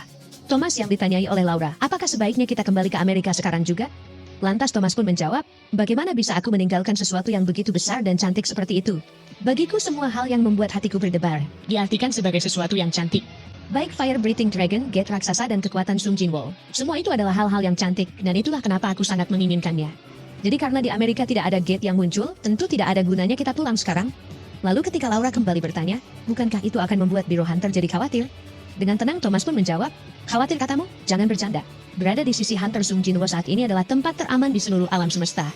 Selain itu jika kita tidak menghentikan gate ini di sini, sudah pasti tidak akan ada masa depan lagi untuk kita. Jadi itulah kenapa aku ingin tahu, apakah momen ini akan menjadi akhir bagi umat manusia, atau justru akan menjadi permulaan yang baru. Situasi di seluruh kota Seoul saat ini telah dipadati oleh kerumunan para warga yang ingin mengevakuasi diri mereka ke tempat aman. Namun sebaliknya, Ibu Jinwoo justru lebih memilih untuk tetap tinggal di apartemen mereka. Menurut Ibu Jinwoo, jika memang wilayah ini akan menjadi medan perang, maka akan lebih baik kalau mereka memilih tempat kematian yang mereka inginkan. Lagi pula, ia sangat percaya pada Jinwoo yang pasti akan melindungi mereka, sama seperti bagaimana ayah Jinwoo yang melindungi keluarganya. Sementara di sisi Jinwoo yang sedang duduk di atap gedung untuk melacak keberadaan musuh, Di sini Jinwo mulai merasa gelisah, karena ia masih tidak bisa merasakan kehadiran musuh meskipun situasinya sudah seburuk ini. Di dalam benaknya Jinwo bergumam, sebenarnya di mana para monark itu bersembunyi. Bahkan jika aku sendiri berhasil menutup gate itu, bisakah aku melakukannya sambil memastikan takkan ada korban jiwa, karena terlalu banyak yang harus kulindungi. Lalu bersamaan dengan Jinwo yang melihat kontak di handphonenya sembari bertanya, dengan siapa aku akan menghabiskan waktu jika ini adalah akhir hidupku? Shin kemudian memperlihatkan Cha-Hain yang baru menyelesaikan latihan berpedangnya bersama Pak Song. Pak Song yang dapat merasakan ada keraguan dari ayunan pedang Cha-Hain belakangan ini, ia khawatir terdapat ketakutan yang bertambah di dalam diri Cha-Hain. Hingga sampailah ketika Pak Song memikirkan, apakah monster yang dihadapinya bisa dibandingkan dengan monster yang sudah Cha-Hain hadapi? Tiba-tiba Cha-Hain mendapat telepon dari seseorang yang membuat wajahnya seketika merona. Lalu Cha-Hain pun langsung meminta izin kepada Pak Song untuk segera pergi sekarang juga. Dan ternyata, seseorang yang menghubungi Cha-Hain tadi adalah Sung Jinwo, yang ingin mengajaknya ngedate ke taman hiburan. Semua orang yang melihat Jinwo dan Cha-Hain berduaan di taman tersebut, sontak jadi sangat terkejut dan juga bertanya-tanya, apakah Jinwo dan Cha-Hain pacaran? Namun tanpa ingin mempedulikan respon semua orang yang sedang memperhatikan mereka, Cha-Hain kemudian bertanya kepada Jinwo, apakah Jinwo memang suka main ke tempat seperti ini? Jinwo menjawab, sebenarnya ia tidak terlalu menyukainya, tapi setidaknya ia ingin satu kali saja main ke sini. Lalu begitu Cha-Hain kembali bertanya, jadi kenapa kau membawaku main ke tempat ini? Sembari tersenyum Jinwo menjawab, itu karena kau adalah satu-satunya teman yang kumiliki. Lebih tepatnya setelah kau rela mempertaruhkan nyawa untuk menyelamatkanku saat insiden double dungeon waktu itu. Cha-Hain yang mendengarnya, sontak jadi tersipu malu dan berusaha menyembunyikan wajahnya yang memerah, lalu ia bergumam di dalam benaknya. Setelah aku pikir-pikir, kini sudah 2 tahun berlalu semenjak aku menjadi seorang hunter, sudah lama sekali aku tidak bisa merasakan jalan-jalan sesantai ini. Dan setiap kali aku bersama Hunter Sung, aku selalu bisa merasakan aroma yang unik darinya. Sesaat kemudian, Jinwo dan Cha-Hain mulai mencoba semua wahana permainan yang belum pernah mereka rasakan keseruannya. Namun berhubung setiap wahananya terlalu lambat bagi seorang hunter rank S seperti mereka, kocaknya mereka berdua hanya menunjukkan ekspresi datar. Seolah-olah wahana itu tidak ada apa-apanya jika dibandingkan saat mereka berada di dalam dungeon. Jinwo yang menyadari situasi ini, akhirnya ia memutuskan untuk mengajak Cha-Hain mencoba sesuatu yang lebih menyenangkan, dengan membawanya terbang menembus awan bersama Kaisel. Dan alhasil, pada momen inilah keduanya baru bisa menikmati kebahagiaan yang sesungguhnya, karena pemandangan yang mereka lihat di langit sore itu sangat indah sekali. Cha-Hain kemudian bertanya kepada Jinwo, kenapa kau lebih memilih pergi ke taman hiburan tadi, padahal kau mempunyai sesuatu seperti ini? Hingga setelah Jinwo menjawab, taman hiburan itu dibangun di atas gate tempat ayahku menghilang. Jadi setidaknya sekali saja aku selalu ingin pergi ke sana. Cha-Hain yang mendengarnya sontak jadi sangat terkejut dan langsung berterima kasih kepada Jinwo, karena Jinwo selalu menunjukkan kebaikan padanya. Dan pada akhirnya, momen bahagia di hari itu pun berakhir dengan Jinwo yang juga ingin mengajak Cha-Hain melihat bintang jatuh di tengah hutan, hingga membuat hubungan mereka berdua jadi semakin dekat lebih dari sekedar teman. Di keesokan harinya di depan gedung kantor Asosiasi Hunter Korea. Di sini terlihat para hunter yang telah berkumpul untuk bersiap menghadapi pertempuran saat gate raksasa itu terbuka. Namun tanpa disadari oleh siapapun yang ada di sana, ternyata rakan sang Beast Monarch sudah muncul di bumi dan langsung memakan seorang hunter yang tidak sengaja bersenggolan dengannya. Melihat kejadian itu, sontak telah membuat para hunter lainnya jadi sangat terkejut dan diam membeku di hadapan Rakan. Bahkan sebelum mereka sempat bereaksi, saat itu Rakan juga langsung menghantamkan tinjunya ke tanah, yang membuat semua hunter di area itu harus terlempar jauh karena gelombang kejut yang sangat kuat, dan kemudian salah satu hunter juga langsung dihantam oleh mobil yang terbang ke arahnya. Lalu sembari Rakan yang mulai melepaskan aura kekuatan monark berwarna putih kemerahan yang mencabik-cabik udara di sekitarnya, Rakan pun kemudian berkata, dengarlah manusia yang lemah, mulai saat ini aku akan memburu kalian. Gigi dan kukuku akan merobek kulit dan daging kalian yang lemah itu. Aku adalah raja dari monster binatang buas Beast Monarch, jadi coba saja hentikan aku kalau kalian berani. Sementara di saat yang sama di tengah hutan yang tenang, di sini terlihat ada Jinwo dan Cha-Hain yang sedang bersiap pergi ke hotel untuk mandi dan sarapan. Jinwo sama sekali tidak menyadari kemunculan Rakan Beast Monarch, karena Rakan telah muncul dengan wujud aslinya yang tidak memiliki bayangan. Hingga sampailah ketika Wo Jinchul yang berada di kantor Asosiasi Hunter mendapat kabar, bahwa kota Seoul jadi kacau akibat kemunculan seorang penyusup. Untungnya masih ada seorang hunter yang bisa menghadapi monster itu menggantikan Jinwo, dan dia adalah Leonard Nierman sang pemburu kelas dunia dari Jerman. Sebelum memulai pertarungan melawan Rakan, Leonard kemudian bergumam di dalam benaknya. Bisakah aku melakukan ini? Aku tidak akan mati di sini kan? Mungkinkah alasan kenapa aku tetap berada di Korea adalah karena aku ditakdirkan untuk mengalahkan monster itu? Namun tanpa diduga oleh Leonard, di saat dirinya baru saja bersiap untuk bertarung melawan Rakan, tiba-tiba Thomas juga muncul di sana dan langsung mencengkram kepala Leonard sembari berkata, mundurlah, kau hanya akan menggangguku. Shin kemudian kembali berganti ke sisi Jinwo yang sudah tiba di hotel untuk sarapan, dan ia meminta maaf kepada Wo Jinchul karena baru bisa menerima telepon darinya. Yang mana begitu Jinwo mendengar laporan dari Wo Jinchul ada monster yang sedang menggila di tengah-tengah kota. Sontak Jinwo jadi sangat terkejut dan tidak percaya, karena seharusnya masih ada beberapa hari lagi sebelum gerbang dungeon terbuka. Namun setelah Wo Jinchul menyampaikan jumlah musuh yang muncul hanya 1, di dalam benaknya Jinwo berkata, Semua hunter sedang berkumpul di Seoul sekarang. Mereka pasti sedang kacau karena berusaha untuk menghentikan pintu gerbang dungeon yang akan terbuka. Dan mereka dihancurkan oleh seekor makhluk buas yang muncul entah dari mana. Lalu ketika Wu Jinchul kembali menyampaikan bahwa semua orang yang lewat di depan monster itu langsung dibunuh, dan sekarang Thomas sedang menghadapinya. Lagi-lagi Jinwo jadi merasa semakin sulit mempercayai situasi ini, padahal ia sudah menyuruh prajurit bayangan untuk melindungi Thomas dan hunter lainnya. Tapi anehnya, kenapa sampai saat ini tidak ada satupun prajurit bayangannya yang melaporkan tentang kemunculan monster sekuat itu? Hingga begitu Jinwo menyadari sinyal antara dirinya dan prajurit bayangannya terasa sangat lemah, seolah-olah ada sesuatu yang sengaja melemahkan sinyalnya.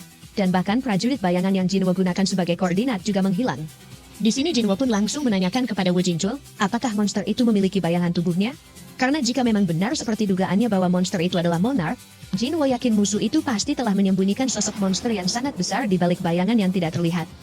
Scene kemudian kembali berfokus ke medan pertempuran, di mana Thomas yang memerintahkan para hunter Korea agar jangan berdiam diri saja, dan cepatlah selamatkan warga yang ada di sekitar wilayah ini. Lalu setelah Thomas mengatakan, aku melihat ada makhluk buas yang menggila dan tidak sadar diri. Jadi makhluk seperti dia itu cocok untuk dihajar sampai mati. Saat itu Thomas langsung melepaskan kekuatannya untuk bertarung melawan Rakan tanpa merasa goyah sedikit pun. Bahkan meski Rakan sudah lebih dulu melancarkan serangannya kepada Thomas, ternyata cengkraman cakar tajam milik Rakan tidak mampu menembus pertahanan Thomas. Tapi justru Thomas lah yang berhasil mendaratkan pukulannya ke wajah Rakan. Kemudian ketika Rakan sekali lagi mencoba melayangkan pukulan ke perut Thomas, dengan cepat Thomas juga langsung bersiap untuk membalas Rakan dengan membanting kepalanya ke tanah. Hingga Thomas mampu mengungguli pertarungan untuk sementara waktu ini. Namun karena Rakan sang Beast Monarch masih belum menunjukkan kekuatannya yang sesungguhnya, tentunya pertarungan tersebut tidak akan berakhir begitu saja. Di lain sisi terlihat Choi Jong-in yang baru tiba di lokasi pertempuran sembari menanyakan kepada anggotanya, bagaimana perkembangan proses evakuasi warga dan guild mana yang sedang melakukan penumpasan makhluk buas itu. Anggotanya menjawab, saat ini mereka masih berusaha mengevakuasi orang-orang yang ada di bangunan. Sedangkan guild yang sudah ditugaskan ke sana adalah Guild Flame dan Guild White Tiger. Lalu begitu anggotanya juga mengatakan, sebaiknya kita Guild Hunters hanya perlu fokus pada proses evakuasi saja. Di dalam benaknya Choi Jong-in kemudian bergumam, apakah makhluk itu akan segera ditaklukkan? Kini Thomas Andre sang hunter level nasional sedang bertarung melawan makhluk itu. Keberadaan makhluk itu sepertinya jauh lebih buruk dari yang kurasakan saat penyerangan di Pulau Jeju. Sebenarnya monster seperti apa yang sedang dihadapi Thomas? Di sini kita pun dapat melihat Rakan yang jatuh dari udara dan terhempas ke salah satu gedung setelah ia terkena serangan telak dari Thomas. Namun sesaat kemudian Rakan segera bangkit dan langsung melesat ke arah Thomas untuk melancarkan serangan balasan dengan sundulan kepalanya, hingga membuat Thomas hampir terjatuh jika ia tidak memperkuat pertahanan tubuhnya. Lalu ketika Thomas mencoba mengunci tubuh Rakan dan langsung mengangkatnya ke udara untuk dia banting dengan sekuat tenaga, saat itu Rakan juga langsung membalas dengan menendang wajah Thomas hingga membuatnya terlempar jauh ke belakang. Sementara begitu Rakan memperlihatkan senyum puasnya setelah ia berhasil membalas Thomas. Di lain sisi juga terlihat datangnya bala bantuan yang dipimpin oleh Baek Kyun Ho dari Guild White Tiger. Saat menyaksikan betapa parahnya dampak pertarungan antara Thomas melawan Rakan, Baek Kyun Ho tampak sangat terkejut dan juga bertanya-tanya, apakah makhluk buas yang ada di hadapannya adalah monster yang dilaporkan muncul di tempat ini? Dan jika memang benar, maka sosok berzirah emas yang sedang melawannya saat ini adalah Thomas Andre sang Goliath. Sebelum memulai pertarungannya kembali, Thomas kemudian mencoba memperingatkan Baek Kyun Ho dan semua anggotanya untuk cepat cari tempat berlindung. Namun berhubung sudah tidak ada lagi waktu bagi mereka untuk kabur, karena Rakan sedang bergerak mendekati mereka. Baek Kyun Ho yang tidak punya pilihan lain terpaksa harus melakukan perubahan ke mode hewan buas untuk menghadapi Rakan secara langsung. Tapi naas, ternyata insting hewan buas Baek Kyun Ho sangat tidak sebanding dengan yang dimiliki oleh Rakan. Bahkan Baek Kyun Ho sampai-sampai tidak berani untuk menatap Rakan yang berjalan melewatinya. Rakan kemudian mulai menggunakan kemampuannya untuk melayangkan segala benda yang ada di sekitarnya, dan langsung melemparkan semua benda itu ke arah Thomas. Namun dengan mudah, Thomas masih bisa menangkis setiap mobil yang dilemparkan kepadanya, yang kemudian Thomas juga langsung menggunakan skill psychokinesis miliknya untuk mencengkram balik tubuh Rakan dan ditarik ke arahnya, hingga Thomas pun berhasil menghantam kepala Rakan dengan kedua tangannya. Tapi meskipun Thomas juga segera melancarkan pukulan bertubi-tubi kepada Rakan, tanpa memberinya kesempatan untuk membalas. Tiba-tiba Thomas mulai merasakan perasaan tidak enak yang mengganggu pikirannya, seolah-olah ia tidak akan bisa menang, meskipun sudah memojokkan Rakan. Hingga sampailah ketika Thomas baru saja akan mendaratkan pukulan berikutnya kepada Rakan, namun Rakan masih bisa menahan pukulan itu sambil bertransformasi ke wujud hewan buas. Dengan sombongnya Rakan pun kemudian berkata kepada Thomas, aku tak menyangka, boneka yang dikendalikan oleh sebuah fragment akan bisa sekuat ini. Aku sudah muak dengan trik murahanmu. Lalu sembari Rakan yang mulai melancarkan serangan brutal kepada Thomas yang tampak lebih kecil darinya, Rakan pun kembali berkata, apa sekarang kau takut? Kau pasti sedang merasa ketakutan dan tersiksa. Baek Kyun Ho yang melihat kejadian itu sontak hanya bisa diam membeku tanpa bisa berbuat apapun untuk membantu Thomas. Tapi begitu Rakan jadi lengah saat ia menemukan prajurit bayangan yang Jinwo tempatkan di tubuh Thomas, lalu ia langsung memusnahkan prajurit bayangan itu dengan sekali cengkraman. Pada saat itulah, Thomas mendapat kesempatan untuk membalikkan keadaan dengan mengunci leher Rakan, hingga ia berhasil mematahkan lehernya. Namun tanpa diduga oleh Thomas, ternyata Rakan masih bisa memulihkan lehernya yang patah, yang kemudian Rakan lanjutkan dengan menjambak rambut Thomas untuk dia banting ke tanah, sembari berkata, "Maaf saja, tapi sekarang aku mulai merasa lapar lagi." Saat melihat Thomas yang terdesak, dari lain sisi Leonard Nierman segera memberikan bantuan dengan melancarkan pukulan jarak jauh ke wajah Rakan, yang membuatnya terhuyung mundur. Tapi meskipun Leonard mengatakan bahwa ia tidak akan membiarkan Rakan berbuat seenaknya, sebenarnya Leonard sendiri masih merasa merinding saat ia berdiri di hadapan kekuatan Rakan yang sangat mengerikan. Thomas kemudian sekali lagi mencoba memperingati Leonard untuk segera lari, karena ia bisa mati jika tetap memaksa bertarung melawan Rakan. Namun meski begitu, Leonard tetap memilih untuk menghadapi Rakan dengan seluruh kekuatannya, lalu ia bergumam di dalam benaknya. "Walaupun ini adalah akhir dari hidupku, aku tidak punya penyesalan dan masih akan tetap melakukan ini, karena aku adalah seorang hunter." Hingga sampailah ketika Rakan mulai melepaskan kekuatan Beast Monarch, yang membuat Leonard seketika jadi ragu apakah ia sudah membuat pilihan yang salah. Pada saat itulah, Kaisel telah muncul di medan pertempuran dan langsung menggigit kepala Rakan, hingga Leonard pun berhasil selamat dari kematian. Tapi karena serangan Kaisel itu masih tidak cukup untuk menghentikan Rakan, sebaliknya justru Rakanlah yang berhasil mencabik-cabik Kaisel sampai hancur lebur. Di sini kita pun dapat melihat Jinwo yang juga muncul dari udara untuk menghantam kepala Rakan dengan tendangannya, hingga efek benturannya seketika menghancurkan permukaan tanah di area itu. Lalu sembari Jinwo yang mendarat di samping Leonard, dengan tenang Jinwo pun kemudian berkata, "Maaf, tapi apakah kau bisa membawa Thomas ke tempat aman Tuan Leonard?" Sementara di sisi Rakan yang berusaha bangkit setelah terkena serangan Jinwo tadi, dengan amarahnya yang semakin memuncak Rakan pun kemudian juga berkata, "Ternyata memang benar, aku bisa mencium bau Shadow Monarch dari manusia itu. Bagaimana kau bisa menggunakan kekuatan sebesar ini, padahal kau memakai tubuh manusia? Sepertinya sang perancang sistem itu sudah menemukan cara untuk membangkitkan kekuatanmu, karena sudah lama sejak kerajaan Shadow membuat perjanjian dengannya." Lalu begitu Thomas dan yang lainnya sudah menjauh dari medan pertempuran itu dan Jinwo bergumam, aura membunuh makhluk ini lumayan kuat, ditambah lagi bukan hanya dia saja yang datang ke bumi. Dari samping Rakan terlihat Frost Monarch yang mulai menampakkan dirinya, dan dari arah belakang Jinwo juga ada Querisha sang Monarch of Plagues yang berkata, "Jadi apakah aku bisa memakan tubuh manusia itu? Aku selalu penasaran, bagaimana rasa memakan Monarch dari kerajaan lain?"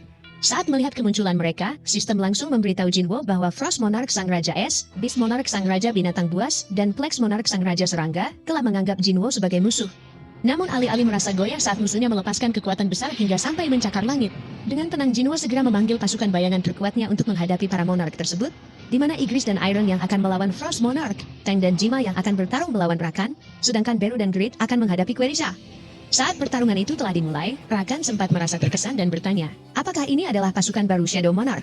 Tapi meskipun jumlah Shadow Army itu memang banyak, sialnya Frost Monarch tetap bisa membekukan mereka semua sekaligus, hanya dengan satu kali hembusan nafas miliknya. Bahkan Jinwo yang juga terkena serangan es itu, juga harus mengalami pembekuan di salah satu tangannya.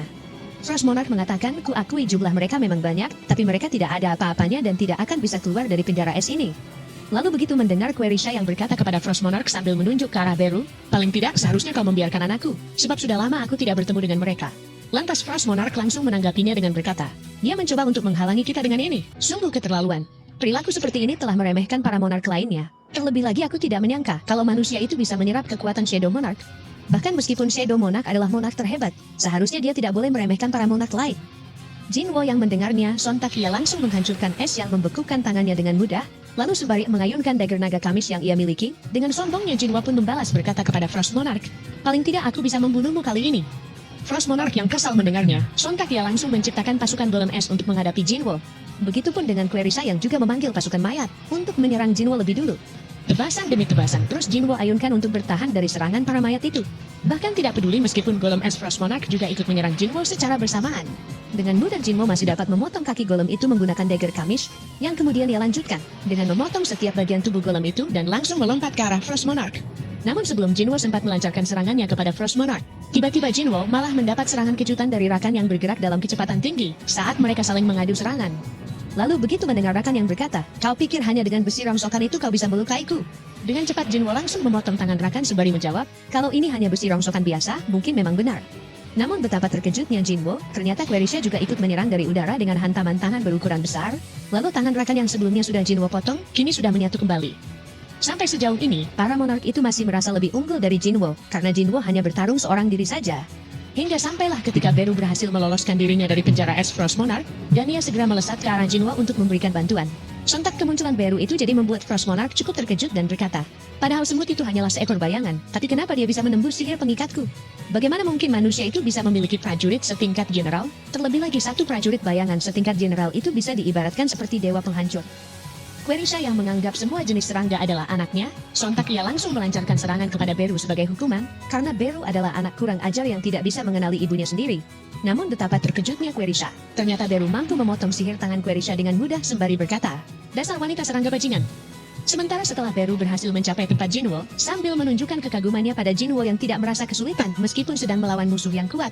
Tiba-tiba Jinwo dan Beru dikejutkan dengan kemunculan para mayat yang ingin menyerang mereka dari udara. Bahkan meski Beru dan Jinwo sudah bergerak lebih dulu untuk menebas para mayat itu dengan brutal, sialnya Beru dan Jinwo tidak sempat menghindari serangan susulan yang dilancarkan oleh Querisha, hingga membuat bayangan Beru langsung lenyap begitu saja, dan tubuh Jinwo juga harus terhempas ke reruntuhan gedung yang ada di belakangnya. Dalam situasi itu, Frost Monarch langsung saja meluncurkan ratusan serpihan es tajam untuk memberikan serangan susulan kepada Jinwo. Namun tanpa disadari oleh Frost Monarch, di saat dirinya baru saja mengatakan seberapa lama kau bisa bertahan dari serangan bertubi-tubi ini. Ternyata Jinwo sudah lebih dulu menusuk jantung Frost Monarch dengan daggernya. Lalu Jinwo berkata, "Bukankah sudah kubilang, aku tidak akan membiarkan kau hidup." Kemudian setelah Frost Monarch menjawab, "Dasar bodoh, manusia rendahan sepertimu berani-beraninya mengatakan itu kepada monark sepertiku." Di dalam benaknya Jinwo bergumam, padahal jantungnya sudah kutusuk. Mungkinkah serangan seperti itu tidak cukup untuk mengalahkannya? Jinwo kemudian langsung melancarkan serangan kepada Frost Monarch dengan semua dagger yang ia miliki. Namun di saat Jinwo jadi lengah karena ia hanya fokus menyerang Frost Monarch, tiba-tiba Rakan sudah berada di belakang Jinwo dan langsung bersiap untuk menyerangnya dengan senjata. Hingga Rakan pun berhasil menebas punggung Jinwo, yang membuatnya berteriak kesakitan dan memuntahkan darah. Sementara ketika melihat Beru yang tampak sangat panik dan mengkhawatirkan keadaan Jinwo, saat itu Querisha juga sudah berpindah ke belakang Beru sambil memancarkan aura intimidasi yang sangat kuat saat ia berkata, "Namaku adalah Querisha, sang Monarch of Plagues. Aku adalah ibu dari semua serangga yang ada di alam semesta ini. Jadi walaupun serangga yang tidak tahu terima kasih sepertimu tidak mengenali ibunya, aku tetap akan menyayangimu selayaknya anakku sendiri." Di sini terlihat Beru yang berteriak kesakitan dan memohon kepada Querisha untuk melepaskan cengkramannya. Namun di saat Rakan berpikir bahwa pertarungan ini sudah berakhir sampai di sini saja, pada saat itulah Beru langsung meneriaki prajurit bayangan lain yang masih terkurung di dalam es Frost Monarch. "Apa yang kalian lakukan, dasar bodoh? Cepat bantu raja kita." Mendengar hal itu, sontak telah membuat bayangan Grid jadi termotivasi untuk bangkit, hingga ia berhasil menghancurkan penjara esnya sembari mengatakan, "Akulah yang akan menghabisi musuh kita, rajaku." Lalu begitu Rakan dan Frost Monarch menunjukkan ekspresi kesal saat mereka mengatakan, "Makhluk itu pasti adalah seorang petarung yang tangguh pada saat masih hidup." Dan sekarang prajurit bayangan tingkat tinggi mulai bermunculan. Ternyata api semangat bertarung yang Beru gaungkan juga telah tersampaikan kepada Igris, Tas, dan Iron, hingga mereka pun berhasil terbebas dari penjara es Frost Monarch. Melihat kejadian itu, Frost Monarch masih menganggap usaha prajurit bayangan Jinwo adalah tindakan yang sia-sia, karena Jinwo sekarang telah mengalami luka yang sangat fatal. Namun tanpa diduga oleh Frost Monarch dan Rakan, tiba-tiba Jinwo malah tersenyum menyeringai, lalu ia langsung memulihkan semua lukanya dengan status efek recovery. Bersamaan dengan itu, kini seluruh dunia juga sedang menyaksikan betapa mengerikannya pertarungan yang terjadi di Korea melalui live streaming. Terlebih lagi setelah Jinwo melepaskan aura kekuatan Shadow Monarch yang ia miliki. Di sisi Leonard yang melihat kejadian itu dari dekat, ia sampai-sampai merasa ada banyak kilatan petir yang mengitari tubuh Jinwo, seolah-olah ia sedang menyaksikan akhir dari dunia ini. Sementara bertepatan dengan Baekhyunho yang juga merasa sulit mempercayai, apakah itu benar-benar Sung Jinwo yang ia kenal? Tapi bagaimana Jinwo bisa menjadi sekuat itu dalam waktu yang singkat? Di sini terlihat Igris dan Iron yang mulai melancarkan serangan mereka kepada Rakan, begitu juga dengan Grid dan Tusk yang langsung menyerang Frost Monarch dengan pukulan dan sihir api. Lalu setelah Beru berhasil meloloskan dirinya dari cengkraman Querisha dengan memotong jari tangannya, pada saat itu juga, Jinwo langsung melompat dan bersiap menyerang Querisha sembari berkata, "Pencipta sistem telah memberiku pesan. Katanya aku akan mati di tangan Pillar of Flames yang sudah menyangga dunia ini. Tapi meski dia tidak memberitahuku, apakah pilar itu akan roboh atau tidak, akan kupastikan kalianlah yang akan mati di tanganku lebih dulu." Dan alhasil, akhirnya Jinwo berhasil memotong kepala Querisha dengan kedua daggernya, hingga membuat Querisha meraung kesakitan. Setelah 30 menit berlalu semenjak pertarungan dimulai, para hunter assassin elit dari Fiend Guild sudah diperintahkan untuk menyebar ke semua bangunan di wilayah pertempuran. Jadi begitu mereka diberi isyarat, maka mereka akan langsung menghujani musuh dengan panah api seperti badai yang besar, agar mereka bisa memberikan dampak yang parah kepada musuh. Namun pada kenyataannya, sampai saat ini mereka sama sekali tidak bisa menembak, karena musuh yang harus mereka hadapi sekarang adalah monster berbahaya, yang bahkan tidak sanggup dilawan oleh Thomas Andre, sang hunter level nasional. Hingga sampailah ketika Lim Tae-ju baru saja bersiap untuk ikut campur dalam pertarungan, tidak peduli apapun yang akan terjadi nantinya. Pada saat itulah Sung Il-wan, ayah Jinwo, telah muncul dan memegang pundak Lim Tae-ju sembari berkata, "Kalian hanya perlu diam di sini saja." Lim Tae-ju yang kaget, sontak ia langsung mengeluarkan senjata panahnya untuk menyerang Sung Il-wan, sembari menanyakan padanya, "Siapa kau?" Sementara di saat yang sama di sisi Baekhyunho dan para hunter lain yang ditugaskan untuk penyerangan dan pengevakuasian. Sampai sejauh ini masih tidak ada seorang pun dari mereka yang bisa ikut bertarung, dan mereka hanya bisa menunggu hingga Jinwo menyelesaikan semuanya. Jadi setelah Jinwo berhasil melancarkan tebasannya kepada Querisha, sang Plagues Monarch, Di sini terlihat Querisha yang masih bisa memulihkan lukanya, dan ia langsung bersiap untuk membalas Jinwo dengan melancarkan serangan beracun. Namun berhubung racun takkan mempan terhadap Jinwo, yang memiliki kemampuan untuk menetralkan segala macam racun. Sontak hal itu telah membuat Querisha jadi sangat kesal, hingga ia pun berniat untuk menyerang Jinwo dengan serangan fisik sembari berkata, "Dasar bajingan, aku pasti akan merobek-robek tubuhmu." Menyadari pergerakan Querisha, dengan cepat Jinwo segera menggunakan Ruler's Authority untuk mencengkram tubuh Querisha, yang kemudian Jinwo lanjutkan dengan melompat ke atas Querisha untuk menghabisinya dengan skill Mutilation, hingga membuat Querisha tidak bisa berkutik saat terkena tebasan bertubi-tubi dari Jinwo. Di dalam benaknya Querisha kemudian bergumam, "Jadi inikah rasanya kematian, di mana kegelapan telah menemui kami yang diciptakan dari kegelapan? Sungguh kegelapan yang menggila." Bertepatan dengan jiwa dan raga Querisha yang lenyap dari dunia ini, kini muncul pesan dari sistem yang memberitahukan bahwa Jinwo telah berhasil mengalahkan Querisha sang Monarch of Plagues, dan level Jinwo juga telah meningkat. Sementara di sisi Frost Monarch yang terkejut melihat kejadian itu, kemudian dia berkata, "Bagaimana mungkin ini terjadi? Seharusnya dia belum bisa menggunakan kekuatan Shadow Monarch sepenuhnya. Jadi apakah kita lagi-lagi akan merasakannya kembali, yaitu rasa takut kepada salah satu monark terkuat yang menguasai dunia ini?" Rakan yang mendengarnya kemudian menjawab, "Jangan takut padanya, karena dia pasti sudah kelelahan." Lalu sembari Rakan yang mencekik leher Beru dengan begitu mudahnya, Rakan pun kembali berkata kepada Frost Monarch. Melihat dia yang bergantung pada prajurit bayangan, tentunya itu telah membuktikan bahwa kekuatan Shadow Monarch masih belum sempurna. Dan bagi monark yang belum sempurna, tentu tidak bisa menghalangi monark yang asli. Saat melihat Beru yang tidak bisa berkutik dan keberadaannya semakin memudar dalam cengkraman Rakan, sontak hal itu telah membuat Jinwo jadi sangat panik, hingga ia segera membatalkan summonnya dan memerintahkan Beru untuk kembali padanya. Namun betapa terkejutnya Jinwo, ternyata sistem malah memberitahukan bahwa Jinwo tidak dapat menarik kembali target yang diminta. Jadi Jinwo pun segera bertindak untuk menyelamatkan Beru, yang membuat Rakan terpaksa melepaskan mangsanya. Sementara, ketika Jinwo bergumam, "Aku berhasil mencegah hilangnya Beru, tapi kekuatannya sampai terkuras habis begini." Di lain sisi terlihat Frost Monarch yang mulai melepaskan kekuatan penuhnya, sembari berkata, "Ternyata King of Beasts memang benar. Manusia, sepertinya kau terlalu percaya diri pada kekuatan yang kau miliki, yang sebenarnya tidak memiliki pemilik. Jadi walaupun kau bisa menggunakan kekuatanmu untuk mengendalikan boneka seperti mereka, nyatanya kami hanya perlu memutuskan benangnya agar kau tidak bisa menggunakan mereka lagi. Akan kukurung boneka-boneka ini di dalam autoritiku, lalu membuat mereka merasakan pemulihan dan kebangkitan terus-menerus. Dengan begitu, maka prajurit bayanganmu ini hanya akan menjadi parasit yang memakan habis energi sihirmu." Kemudian setelah Frost Monarch bertanya kepada Jinwo, "Sekarang apa lagi yang akan kau lakukan manusia?" Saat itu Frost Monarch langsung saja mengayunkan tombak trisulanya untuk menyerang Jinwo, hingga Jinwo pun harus menerima luka di bahu kirinya. Namun ketika Frost Monarch melanjutkan serangannya dengan mengangkat tubuh Jinwo ke udara, lalu membantingnya ke tanah dengan sangat kuat, sontak Frost Monarch malah dikejutkan dengan Jinwo yang menghilang dari pandangannya, dan tiba-tiba ia sudah berada di samping Frost Monarch untuk melancarkan serangan balasan.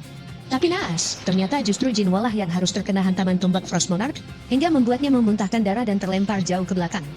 Setelah terkena serangan itu, Jinwo jadi menyadari kalau musuhnya kali ini jauh lebih cepat dari yang ia duga. Lalu setelah Frost Monarch kembali mengatakan kepada Jinwo, "Skill stealth-mu itu pasti menghabiskan banyak mana. Kalau begitu aku bisa segera mengakhiri pertarungan ini." Dengan cepat Frost Monarch langsung melesat ke arah Jinwo untuk melancarkan serangan tombak bertubi-tubi. Namun kali ini, Jinwo masih bisa menangkis setiap serangan itu sembari bergumam di dalam benaknya. "Aku bisa melihat pergerakannya, pandangan, pernafasan, otot, dan aliran mananya. Kalau saja aku bisa sedikit lebih cepat darinya, maka aku pasti bisa mengalahkan monster ini." Namun tanpa diduga oleh Jinwo, sesaat setelah Frost Monarch mengatakan apapun yang kau rencanakan, itu tetap tidak akan berguna. Ternyata Frost Monarch juga sudah mempersiapkan sebuah serangan dengan menggunakan dua tombak untuk menjebak Jinwo yang sudah diprediksi akan bergerak ke titik butanya. Hingga di saat Jinwo jadi lengah karena ia hanya fokus melawan Frost Monarch, pada saat itulah Frost Monarch tersenyum menyeringai, yang menandakan rencananya untuk menjebak Jinwo telah berhasil. Karena di saat yang sama, ternyata Rakan Beast Monarch sudah menunggu momen ini untuk menusuk jantung Jinwo dari belakang. Para hunter yang melihat kejadian itu sontak jadi sangat terkejut dan panik, sebab satu-satunya harapan mereka telah jatuh dalam perangkap musuh. Lalu bersamaan dengan Rakan yang mengatakan kepada Jinwo, "Kurasa kau tidak cukup hebat tanpa kecepatan yang kau banggakan." Di sini terlihat Jinwo yang memuntahkan banyak darah, dan wajahnya mulai tampak pucat saat ia bergumam. "Mengingat levelku sudah meningkat ke 146, maka menerima serangan seperti ini seharusnya bukanlah masalah besar." Namun ketika Jinwo baru saja akan mencoba untuk melepaskan dirinya dari tangan Rakan yang masih menancap di tubuhnya, tiba-tiba Frost Monarch juga langsung menusuk jantung Jinwo dengan dagger, sembari berkata, "Ku kembalikan dagger ini padamu, dan rasakanlah tusukan senjatamu sendiri. Sekarang bisakah kau memulihkan diri seperti yang kau lakukan sebelumnya? Kurasa mungkin tidak bisa. Tidak peduli sekuat apapun dirimu, kau bukanlah monark yang sempurna. Apa hanya segini kemampuanmu manusia? Kalau begitu, sayangnya kau takkan bisa menyaksikan momen di mana pasukan kami datang ke dunia ini. Dan ketika itu terjadi, maka hanya akan ada tumpukan mayat manusia, dan darah mereka akan membentuk sungai yang tak berujung. Namun di negara tempat kelahiranmu ini akan mengalami nasib berbeda, karena aku sendirilah yang akan membekukan semua manusia yang ada di sini, dan membuat mereka sengsara dalam rasa sakit yang abadi. Mereka akan hidup dalam keabadian, tapi tidak dapat mati maupun hidup. Karena itu tunjukkanlah kebencian yang tak ada habis-habisnya dengan kematianmu, sebab itu juga akan menjadi sebagian kebahagiaanku. Jinwo yang mendengarnya sontak hanya bisa diam tanpa bisa melakukan apapun saat es Frost Monarch perlahan mulai membekukan tubuhnya. Di dalam benaknya Jinwo sangat berharap agar tubuh ini masih bisa bertahan sedikit lagi. Namun sayangnya, kini muncul pesan dari sistem bahwa health point Jinwo telah mencapai 0, dan itu menandakan kalau Jinwo sang player telah mati. Tapi berhubung Jinwo masih memiliki Black Heart, dan tubuhnya sekarang berada di bawah kepemilikan Black Heart tersebut. Secara tidak langsung, hal itu juga membuat Jinwo telah memenuhi semua syarat untuk mengaktifkan skill pasif unknown dengan level maksimal. Hingga di saat itu juga, tiba-tiba kesadaran Jinwo seketika berpindah ke lini masa yang terjadi pada 10 tahun yang lalu. Atau dengan kata lain, skill pasif unknown tadi telah membuat Jinwo bisa memutar waktu dan kembali ke masa lalu. Di sini terlihat Jinwo yang terbangun di rumah sakit dalam kondisi panik dan tidak mengerti sebenarnya apa yang telah terjadi. Jinwo sempat bertanya-tanya, apakah pertarungan yang melawan para monark itu hanyalah mimpi? Padahal Jinwo sangat yakin pisau es Frost Monarch telah menusuk jantungnya, tapi kenapa ia sekarang masih hidup? Hingga sampailah ketika Wo Jingchul dan anggotanya datang menemui Jinwo di rumah sakit, yang membuat Jinwo semakin tidak mengerti dengan situasi ini. Lantas Jinwo langsung saja menanyakan kepada Wo Jingchul, "Ketua, apa yang terjadi kepada monark-monark itu? Maksudku para monster yang menyerang kota ini, dan bagaimana aku masih bisa hidup?" Wo Jingchul yang mendengarnya sontak jadi dibuat kaget dan kebingungan, karena di lini masa ini Wo Jingchul sama sekali tidak mengerti dengan apa yang sedang dibicarakan Jinwo. Wo Jingchul mengatakan ada 3 hal yang perlu kusampaikan padamu. Pertama, aku bukanlah ketua asosiasi, tapi aku adalah pemimpin inspektur tim pengawas. Kedua, aku ingin menanyakan padamu tentang patung bergerak di dalam Double Dungeon. Dan ketiga, bagaimana kau bisa mengenaliku, padahal kita baru pertama kali bertemu? Mendengar hal itu, sontak Jinwo jadi semakin tidak mengerti sebenarnya apa yang terjadi, dan kenapa Wo Jingchul malah membahas tentang patung bergerak, padahal kejadian itu sudah lama sekali. Di dalam benaknya Jinwo bergumam, situasi ini benar-benar tidak masuk akal. Ruangan ini jelas sangat familiar bagiku, karena di masa lalu aku sudah dirawat di sini selama 2 minggu. Aku dapat mengingatnya dengan jelas. Ruangan ini adalah tempat di mana aku terbangun dulu setelah nyaris mati di insiden Double Dungeon. Tak lama kemudian setelah Jinwo meminta waktu kepada Wo Jingchul untuk sendiri, agar ia bisa memfokuskan pikirannya terlebih dahulu. Di sini terlihat Jinwo yang mencoba melihat status playernya, untuk memastikan apakah ia benar-benar telah kembali ke masa lalu. Namun anehnya, ternyata wajah dan semua status playernya masih sama, seperti terakhir kali sebelum ia mati. Bahkan semua yang ada di dalam inventorinya juga masih utuh termasuk Dagger Kamish. Dan satu-satunya yang berbeda adalah Jinwo yang tidak memiliki prajurit bayangan lagi. Jinwo bertanya-tanya bagaimana hal ini bisa terjadi dan kenapa ia bisa kembali ke masa lalu. Tapi jika memang benar ia telah diberi kesempatan untuk memperbaiki kesalahannya yang gagal mengalahkan para monark, lantas Jinwo pun telah bertekad untuk membangun ulang pasukan bayangannya. Lalu ia langsung pergi ke kantor asosiasi Hunter untuk mengukur kekuatan sihirnya sama seperti yang sudah pernah ia lakukan dulu. Dan Jinwo juga ingin meminta waktu untuk bertemu dengan ketua asosiasi secara langsung. Saat melihat Jinwo yang berjalan sendirian menuju ke ruangan ketua, sontak telah membuat petugas di sana jadi bertanya-tanya, bagaimana orang asing seperti Jinwo bisa mengetahui ruangan ketua, padahal dia baru pertama kalinya datang ke sini. Lalu saat Jinwo berada di dalam lift dan bertemu dengan Kang Taisik yang masih hidup di lini masa ini, tanpa basa-basi, Jinwo langsung saja memperingatkan Taisik agar jangan membuat masalah, kemudian ia berkata, "Aku tahu, kau memiliki skill stealth dan kau belum melaporkan fakta ini kepada pihak asosiasi.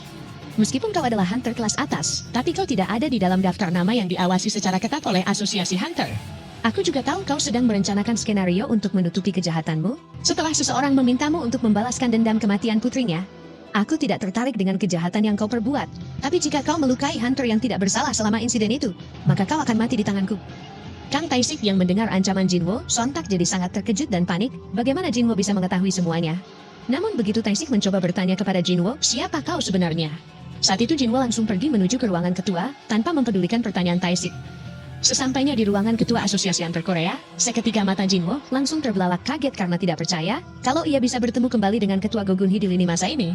Terlebih lagi ketika Jinwo mendengar ketua Gogunhi yang mengatakan, "Setelah melihat bagaimana kau langsung datang mencariku begitu mendapat hasil tesmu, sepertinya prosedur ini sudah tidak asing lagi bagimu." Di sini Jinwo benar-benar tidak bisa menyembunyikan ekspresinya yang merasa sangat terharu, karena bisa bertemu lagi dengan ketua Gogunhi semenjak kematiannya. Sementara bersamaan dengan Jinwo yang ingin menawarkan kesepakatan sebelum Gogunhi membahas inti hasil tesnya, sistem terus-menerus memunculkan notifikasi apakah Jinwo akan menerima quest untuk mengulang kembali dunia atau tidak. Namun sebelum Jinwo memutuskan pilihannya, terlebih dahulu Jinwo ingin meminta Gogunhi untuk mengubah aturan asosiasi agar makhluk summon bisa dihitung sebagai anggota raid. Dan jika ketua Gogunhi bisa melakukannya, maka Jinwo berjanji, ia sendirilah yang akan membunuh semua monster semut di Pulau Jeju. Dengan begitu, ia bisa membangun pasukannya lagi dimulai dari sana. Pada awalnya Gogunhi sempat menganggap permintaan Jinwo itu sangat konyol, sebab sampai sejauh ini tidak ada seorang pun yang bisa menyelesaikan raid Pulau Jeju. Tapi ketika Go Gun Hee dapat merasakan energi kegelapan yang dipancarkan oleh Jinwo, dan kekuatannya jelas jauh melampaui hunter tingkat nasional. Sontak Go Gun Hee jadi dibuat sangat terkejut dan tidak percaya bagaimana bisa ada orang sekuat Jinwo di dunia ini. Singkat cerita, hari demi hari terus berlalu semenjak Jinwo mengulang kembali kehidupannya. Dimulai dari dia yang berhasil mencegah kematian Huang Dongsup, menggagalkan rencana jahat Kang Taishik, serta ia yang berhasil membangun kembali pasukannya dengan mengalahkan Teng, dan mengalahkan pasukan High Orc. Hingga sampailah setelah Jinwo juga berhasil menyembuhkan penyakit ibunya, dan membangkitkan Beru sebagai prajurit bayangan. Disinilah Jinwo mulai menyadari kalau semua ini hanyalah ilusi, lalu ia langsung berkata kepada sosok yang menciptakan ilusi tersebut. Aku tahu semua ini adalah ilusi yang kau buat, jadi hentikanlah sandiwara ini dan tunjukkan dirimu yang sebenarnya. Mau seberapa lama lagi kau berencana melihat ke arahku dari atas sana? Tidak berselang lama setelah Jinwo mengatakannya, tiba-tiba seluruh tempat itu langsung diselimuti kegelapan, lalu muncul banyak pesan dari sistem yang memberi quest. Apakah Jinwo akan menerima untuk mengulang kembali dunia ini atau tidak? Kemudian di saat yang sama, sesosok bayangan hitam juga mulai menampakkan dirinya di hadapan Jinwo, yaitu sosok yang dikenal sebagai Sang Raja Kematian. Sosok itu kemudian berkata kepada Jinwo, jika kau mau, kau bisa hidup abadi di dalam dunia ini, dan hidupmu akan menjadi seperti tidak pernah terbangun dari mimpi yang sangat indah. Lalu begitu Jinwo membalas bertanya, apa kau menyuruhku terjebak di dalam ilusi yang kau ciptakan ini? Sang Raja Kematian itu kemudian mulai merubah wujudnya, menjadi seperti orang-orang yang Jinwo kenal sembari berkata, bukan aku yang menciptakan dunia ini, tapi kau sendirilah yang telah menciptakannya. Ini merupakan dunia yang diciptakan oleh gabungan keinginanmu untuk memperbaiki kesalahan-kesalahanmu sampai sekarang dengan kekuatan milikku. Atau dengan kata lain, ini adalah wilayahku dan merupakan tempat peristirahatan abadi yang disebut kematian. Aku sudah lama mengamatimu, bahkan jauh lebih lama dari yang bisa kau bayangkan. Kau adalah orang yang selalu berada di hadapan kematian, namun kau terus berusaha mati-matian melawan kematian. Aku sendiri adalah catatan dari perjuanganmu, saksi dari perlawananmu, dan hadiah atas penderitaanmu. Akulah sang kematian, akulah peristirahatan abadi, dan aku pula sang rasa takut. Sesungguhnya aku adalah dirimu, dan di dalam wilayahku, kau bisa melakukan apapun yang kau inginkan. Seperti menciptakan pohon ini, kau bisa menjadikan pelayanku menjadi pelayanmu, dan menyerap kekuatanku dari mereka. Bahkan meskipun semua ini mungkin hanya bisa dilakukan di dalam wilayahmu sendiri, tetap saja kekuatan untuk menciptakan, menghancurkan dan merubah dunia adalah kekuatan dahsyat milik sang penguasa. Setelah mendengar semua penjelasan itu, lantas Jinwo pun langsung bertanya, apakah maksudmu kita berdua memiliki kekuatan yang sama? Lalu begitu sang Raja Kematian menganggukkan kepalanya dalam wujud cahaya, ia pun kembali melanjutkan perkataannya. Sudah sejak lama, aku selalu menunggu hari di mana kita akhirnya bisa bertemu. Aku adalah Iceborn Shadow Monarch King of the Death yang menguasai kekuatan kematian, serta sang penguasa kegelapan yang terdalam. Sementara bertepatan dengan Jinwo yang menanyakan kenapa dirinya yang terpilih, lalu Shadow Monarch mulai menggunakan kemampuannya untuk menunjukkan pada Jinwo tentang sejarah permulaan dan akhir bagi mereka berdua. Scene kemudian kembali berfokus ke situasi yang terjadi di garis waktu yang sebenarnya, di mana Jinwo yang tampak tidak berdaya, setelah tubuhnya membeku di dalam penjara Ice Frost Monarch. Melihat situasi ini, Rakan sangat yakin bahwa Jinwo benar-benar sudah mati. Bahkan di sisi Thomas dan Leonard juga dapat merasakan kalau aura kekuatan milik Hunter Sung Jinwo baru saja menghilang. Lalu setelah Baekhyunho juga mengatakan ini mustahil, jadi sekarang tidak ada seorang pun lagi yang bisa menghentikan monster beast itu. Di lain sisi terlihat Lim Taeju yang sedang bersiap untuk melancarkan tembakan panas sihirnya sembari bergumam. Sialan, seharusnya aku tadi tidak mematuhi orang itu. Mungkinkah kami masih bisa menghentikannya jika kami membombardir mereka sekarang? Bahkan Hunter level nasional saja tidak mampu menghentikan mereka. Namun tepat ketika Lim Taeju baru saja memberi perintah kepada semua anggotanya untuk bersiap menembak Frost Monarch secara bersamaan. Tiba-tiba Frost Monarch dan Lim Taeju malah dikejutkan dengan pancaran aura kekuatan yang sangat besar dari tubuh Jinwo. Lalu begitu Frost Monarch dan Rakan dapat mendengar suara detak jantung Blackheart yang Jinwo miliki. Seketika Frost Monarch dan Rakan jadi dibuat sangat panik, karena situasi ini menandakan bahwa sang Shadow Monarch yang sesungguhnya sebentar lagi akan bangkit. Namun di saat mereka berdua baru saja bergerak untuk menghentikan kebangkitan Shadow Monarch yang sempurna, sialnya Rakan dan Frost Monarch malah terkena serangan kejutan dari seseorang yang mampu menggagalkan serangan mereka. Dan ternyata, orang itu adalah Sung Ilwan ayahnya Jinwo, yang saat ini telah terjun ke medan perang sembari berkata, mulai sekarang, tidak ada seorang pun yang boleh menyentuh Sung Jinwo. Cerita berlanjut dengan memperlihatkan Shadow Monarch Iceborn yang akan mengungkapkan kepada Jinwo tentang apa yang terjadi saat dunia belum memiliki apapun selain cahaya dan kegelapan. Sang dewa yang disebut Absolute Being telah memisahkan cahaya dan kegelapan dengan membagi cahaya menjadi ruler sebagai utusan dewa dan membagi kegelapan menjadi 8 monark. Sejak awal monark telah terlahir untuk menghancurkan dunia, sedangkan rulers yang lahir untuk menjaga dunia terus-menerus bertempur melawan monark tanpa henti. Fragment of Brilliant Light yang sudah kelelahan akibat pertempuran panjang, akhirnya ia mencoba bertanya kepada Dewa Absolute. Wahai sang penguasa Absolute, kenapa Anda tidak membantu kami pelayan setiamu yang sudah bertarung untuk Anda? Tidakkah Anda bisa mendengar suara teriakan dari para prajurit yang tak terhitung jumlahnya telah gugur demi memuliakan Anda? Kumohon berikanlah kami kekuatan untuk mengalahkan musuh kita, maka kami akan memenggal kepala mereka dan mempersembahkannya sebagai penghormatan atas kejayaan Anda. Namun tidak peduli meskipun Fragment of Brilliant Light sudah memohon kepada Dewa Absolut, nyatanya Dewa Absolut sama sekali tidak membalas permintaan tersebut, hingga pada saat itulah Fragment of Brilliant Light mulai menyadari sesuatu. Ternyata bagi Dewa Absolut, pertempuran antara mereka melawan Monarch itu tidak lebih dari sekedar hiburan semata. Jadi itulah kenapa Dewa Absolut tidak mau membantu dalam pertempuran. Semuanya menyembah Dewa Absolut dan menggaungkan teriakan perang demi dirinya, termasuk bersumpah setia atas darah dan hidup mereka kepada Dewa Absolut. Sampai sekarang mereka telah diikat oleh hukum kekal, dan bagi siapapun yang melanggar aturan itu maka mereka tidak akan bisa kembali hidup-hidup. Namun pada kenyataannya, jumlah yang mati jauh lebih banyak melampaui mereka yang bertahan hidup. Bahkan meskipun mereka telah mematuhi aturan tersebut, pada akhirnya hanya ada kematian yang menunggu mereka. Begitu menyadari perang berkepanjangan ini tidak akan pernah berakhir selama Dewa Absolut masih hidup, para rulers akhirnya memutuskan untuk mengakhiri pertempuran yang sia-sia tersebut, di mana itulah awal mula terjadinya pemberontakan.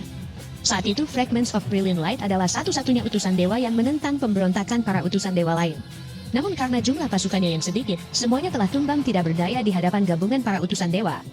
Pada awalnya Fragment of Brilliant Light mengira bahwa itu adalah akhir baginya. Tapi begitu ia membuka kembali matanya di dalam kegelapan, pada saat itulah Fragment of Brilliant Light baru menyadari ternyata Dewa Absolut telah menyimpan kekuatan spesial di dalam dirinya. Di mana itu adalah kekuatan yang membuatnya dapat menghidupkan kembali makhluk mati sebagai prajurit bayanan yang setia padanya. Dan alhasil, akhirnya Fragment of Brilliant Light telah bangkit menjadi sosok baru sebagai sang raja kematian, lalu ia langsung memimpin pasukan barunya menuju medan perang. Namun tepat ketika ia memutuskan untuk kembali menghadap kepada sang Dewa Absolut, sayangnya ia sudah terlambat karena Dewa Absolut telah mati dibunuh oleh pasukan pemberontak. Para Fragment of Brilliant Light yang telah membunuh Absolute Being kemudian mulai mengakui diri mereka adalah dewa baru yang disebut sebagai rulers. Lalu dengan menggunakan alat yang menyimpan kekuatan Dewa Absolut, akhirnya mereka pun juga mulai bergerak untuk membunuh para monark. Dan Legia sang raja raksasa Monarch of the Beginning telah ditangkap oleh rulers, hingga menyebabkan keseimbangan kekuatan antara rulers dan monark jadi runtuh. Saat mengetahui para monark menganggap kehancuran ini sebagai situasi yang sangat serius, King of the Death telah memanfaatkan momen itu untuk menemui para monark lain. Hingga para monark itu pun tidak punya pilihan selain menyatukan kekuatan bersama King of the Death untuk melawan rulers.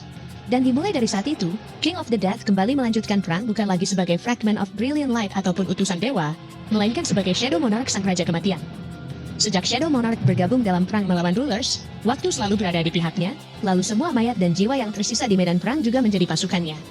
Namun begitu Shadow Monarch menggabungkan kekuatan bersama pasukan penghancur yang dipimpin oleh King of Berserk Dragon, secara tidak langsung, hal itu telah membuat para monark lain dan rulers jadi mulai merasa takut kepada Shadow Monarch. Hingga ketakutan itulah yang mendorong Beast Monarch dan Raja Iblis Baran menggabungkan kekuatan mereka untuk membunuh Shadow Monarch.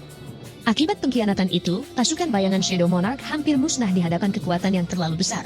Namun Shadow Monarch berhasil bertahan dan mengalahkan Raja Iblis Baran sang Monarch of White Flames. Sementara tak lama setelah Rakan Beast Monarch berhasil kabur, tanpa mempedulikan pasukannya yang ia tinggalkan.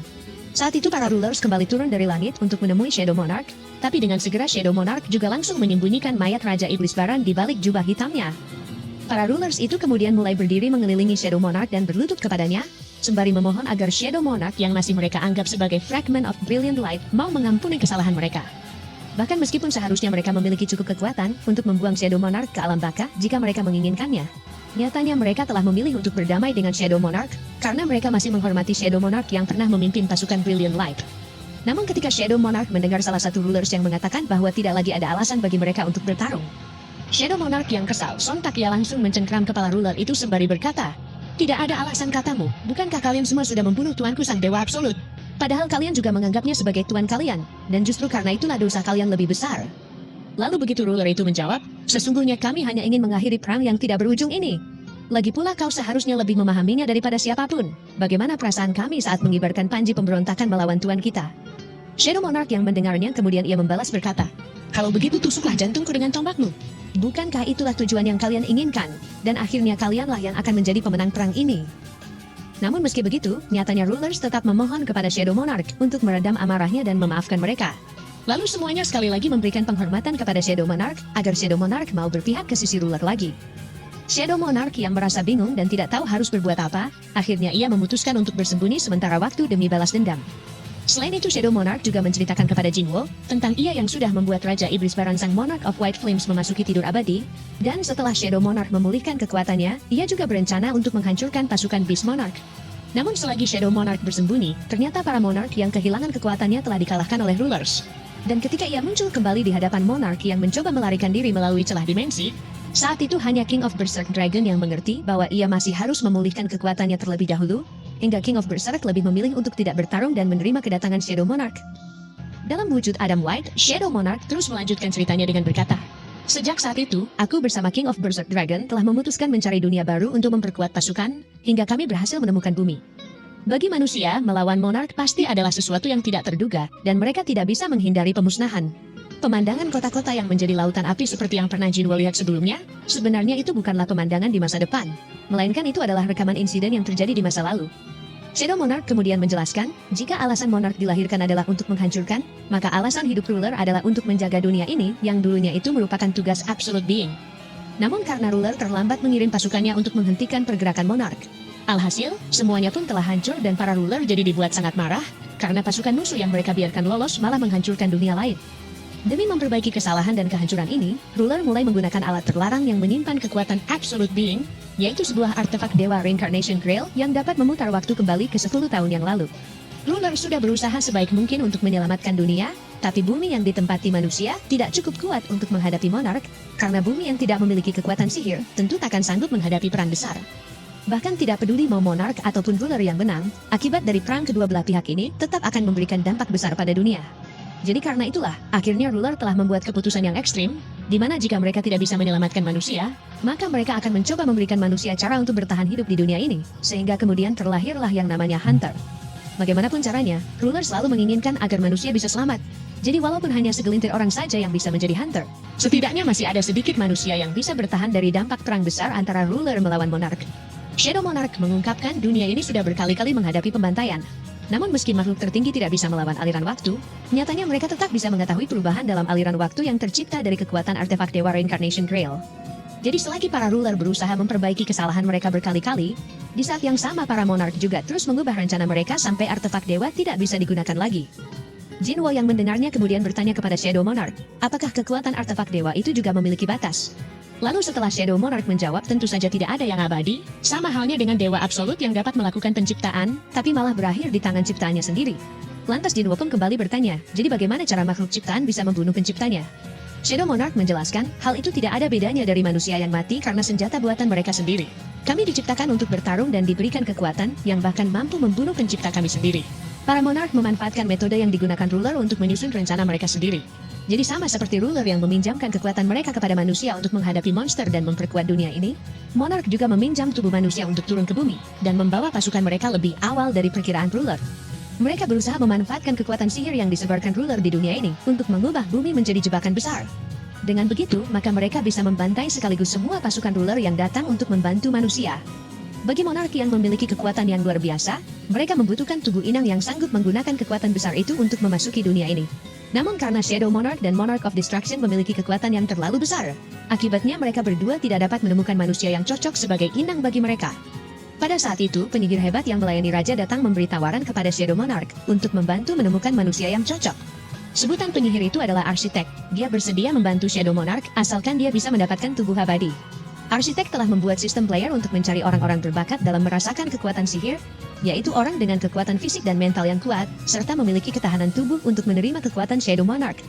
Namun sayangnya, ternyata pencarian itu tidaklah mudah, bahkan tidak ada satupun makhluk hidup yang bisa menjadi wadah kematian.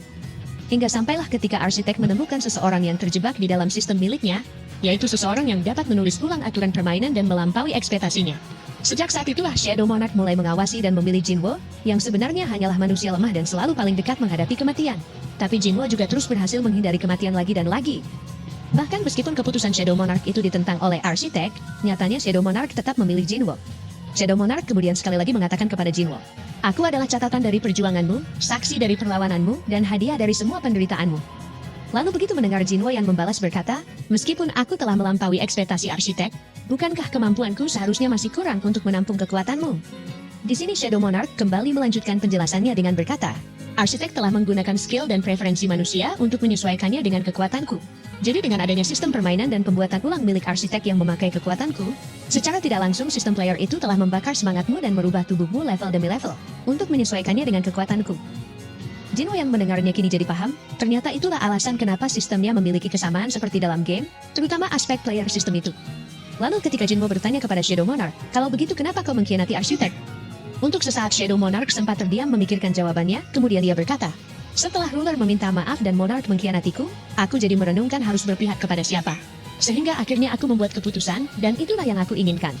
Waktu yang kuhabiskan bersamamu sungguh menyenangkan, jadi mungkin aku tidak mau kehilanganmu. Seperti yang kukatakan sebelumnya, aku adalah kau, dan kau adalah aku. Tidak masalah siapapun yang menjadi pemilik tubuh ini, karena takkan ada keanehan dari itu untuk kita yang sudah menjadi satu. Jadi itulah sebabnya aku akan menawarkanmu pilihan. Kau bisa memilih untuk beristirahat di alam kematian dan menikmati mimpi abadi yang sudah kau ciptakan sendiri. Namun jika itu bukan pilihanmu, maka kau sekali lagi akan dikembalikan ke dunia nyata dan harus bertarung melawan musuh-musuhmu. Sebelum Jinwo memutuskan pilihannya, terlebih dahulu Jinwo ingin bertanya kepada Shadow Monarch. Padahal kau bilang kau sudah membuat keputusanmu, tapi kau tidak memihak para Monarch. Lantas kenapa kau tetap kabur ke dunia lain bersama Monarch, meskipun tekadmu untuk melawan ruler sudah lama sirna? Hingga sampailah setelah Shadow Monarch menjawab, karena dunia itu tidak menyediakan tempat bagiku. Pada akhirnya Jinwo pun telah memutuskan pilihannya yang akan kembali ke dunia nyata, karena sama seperti alasan Shadow Monarch, alam kematian ini bukanlah tempat di mana ia seharusnya berada. Shadow Monarch yang mendengarnya seketika langsung tersenyum puas atas jawaban Jinwo. Lalu begitu ia kembali ditanyai oleh Jinwo, apakah ini adalah terakhir kalinya mereka bertemu? Sembari berbalik badan meninggalkan Jinwo, Shadow Monarch kemudian berkata, sekarang aku akan kembali beristirahat, namun kau Shadow Monarch yang baru akan hidup abadi. Dengan demikian, maka kecil kemungkinannya kita akan dapat bertemu lagi. Setelah Jinwo mengalami kematian, kini kekuatan Shadow Monarch yang Jinwo miliki telah menjadi mutlak. Jadi meskipun Jinwo telah mati, sekarang Jinwo bisa menghidupkan kembali dirinya sendiri dengan satu kata, Arise. Bersamaan dengan proses kebangkitan Jinwo, secara otomatis Jinwo juga telah mengaktifkan kode penghapusan sistem, di mana sistem player yang ada di dalam diri Jinwo akan dihapus dan semua pembatas kekuatan player akan dinonaktifkan. Jadi dengan tidak adanya batasan kekuatan itu lagi, kini semua prajurit bayangan rank commander akan mendapatkan kembali kekuatan penuh mereka. Kekuatan prajurit rank commander Igris telah dipulihkan, dan kekuatan prajurit rank commander Beru telah meningkat drastis. Lalu setelah sistem juga memberitahukan bahwa Shadow Monarch Ashborn telah kembali ke dunia hampa keabadian, dan Jinwo juga telah memantapkan keputusannya yang benar-benar ingin menghapus sistem. Pada saat itulah, cahaya yang terang benderang mulai terpancar, dan sebuah ledakan kekuatan yang sangat besar, seketika langsung menyelimuti tubuh Jinwo yang masih terkurung di dalam es Frost Monarch. Frost Monarch yang menyadari betapa bahayanya situasi ini, sontak ia langsung meneriaki Sung Ilwan yang sedang melindungi Jinwo dengan berkata, kau yang memiliki kekuatan Fragment of Brilliant Light, malapetaka paling mengerikan akan bangkit dari tubuh manusia yang berusaha kau lindungi. Apa kau benar-benar berniat membawa kehancuran pada dunia ini? Dan apakah kau sungguh ingin mempertaruhkan hidupmu untuk membantu kebangkitan Shadow Monarch? Sebenarnya apa yang kalian pikirkan dasar ruler pengkhianat? Namun berhubung Sung Ilwan tidak berniat sedikit pun untuk menjawab pertanyaan itu, dan waktu yang tersisa hanya tinggal sedikit lagi, sebelum kebangkitan Shadow Monarch yang sempurna. Sontak hal itu telah membuat Frost Monarch dan Rakan tidak punya pilihan, selain harus mengerahkan seluruh kekuatan mereka, untuk menyingkirkan Sung Ilwan terlebih dahulu. Di sini kita pun dapat melihat, Frost Monarch dan Rakan yang langsung melesat ke arah Sung Ilwan, untuk melancarkan serangan mereka. Namun dengan sigap, Sung Ilwan segera menghindari tusukan tombak Frost Monarch, yang kemudian ia juga berhasil menghindari serangan Rakan, sembari terus melancarkan serangan balik kepada Frost Monarch. Di dalam benaknya Frost Monarch kemudian berkata, dasar bajingan, dia membaca semua seranganku dan menghindarinya, gaya bertarungnya seperti pejuang yang telah melewati banyak pertempuran. Sementara setelah Rakan juga bergumam, bajingan ini menghindari dan memanfaatkan serangan tombak Frost Monarch untuk menangkis seranganku. Saat itu Frost Monarch telah bersiap untuk melancarkan serangan tombak dan hembusan nafas es sekaligus. Namun dengan cepat, Sung Ilwan sudah lebih dulu melayangkan tendangan ke dagu Frost Monarch, yang membuat Frost Monarch terlempar jauh menghantam gedung. Sementara ketika Rakan juga telah bersiap untuk memakan Sung Ilwan. Di saat itu juga, Sung Ilwan segera menusukkan daggernya ke mulut Rakan, hingga membuat Rakan menjerit kesakitan. Namun ketika Rakan yang marah baru saja akan bersiap untuk membalas, dengan mencincang tubuh Sung Ilwan, tiba-tiba Rakan dikejutkan dengan aura kekuatan intimidasi yang memaksanya berlutut tanpa perlawanan, bahkan insting hewan buasnya seolah-olah telah memperingatinya untuk segera menjauh dari Jinwo. Karena aura kekuatan yang sangat mengerikan itu, ternyata berasal dari Jinwo yang sudah hampir menyelesaikan proses kebangkitannya. Di sisi Frost Monarch yang belum mengetahui betapa mengerikannya kekuatan Shadow Monarch yang sempurna, saat itu ia langsung mengajak Rakan untuk melanjutkan serangan mereka. Namun tanpa diduga oleh Frost Monarch, ternyata Rakan malah memutuskan untuk mundur dari pertarungan sekarang juga, karena ia tahu Shadow Monarch yang asli telah bangkit. Bahkan tidak peduli meskipun Frost Monarch telah menagih janji Rakan yang bersedia membantunya mengalahkan Shadow Monarch.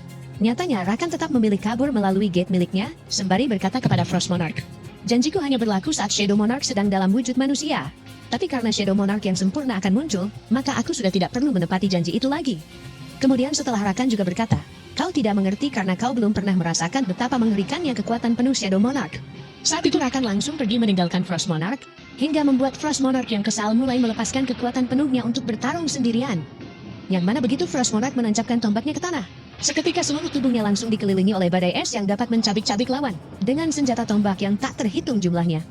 Lalu sembari Frost Monarch yang mengatakan, beraninya manusia biasa menantangku tanpa menyadari betapa rendahnya kalian.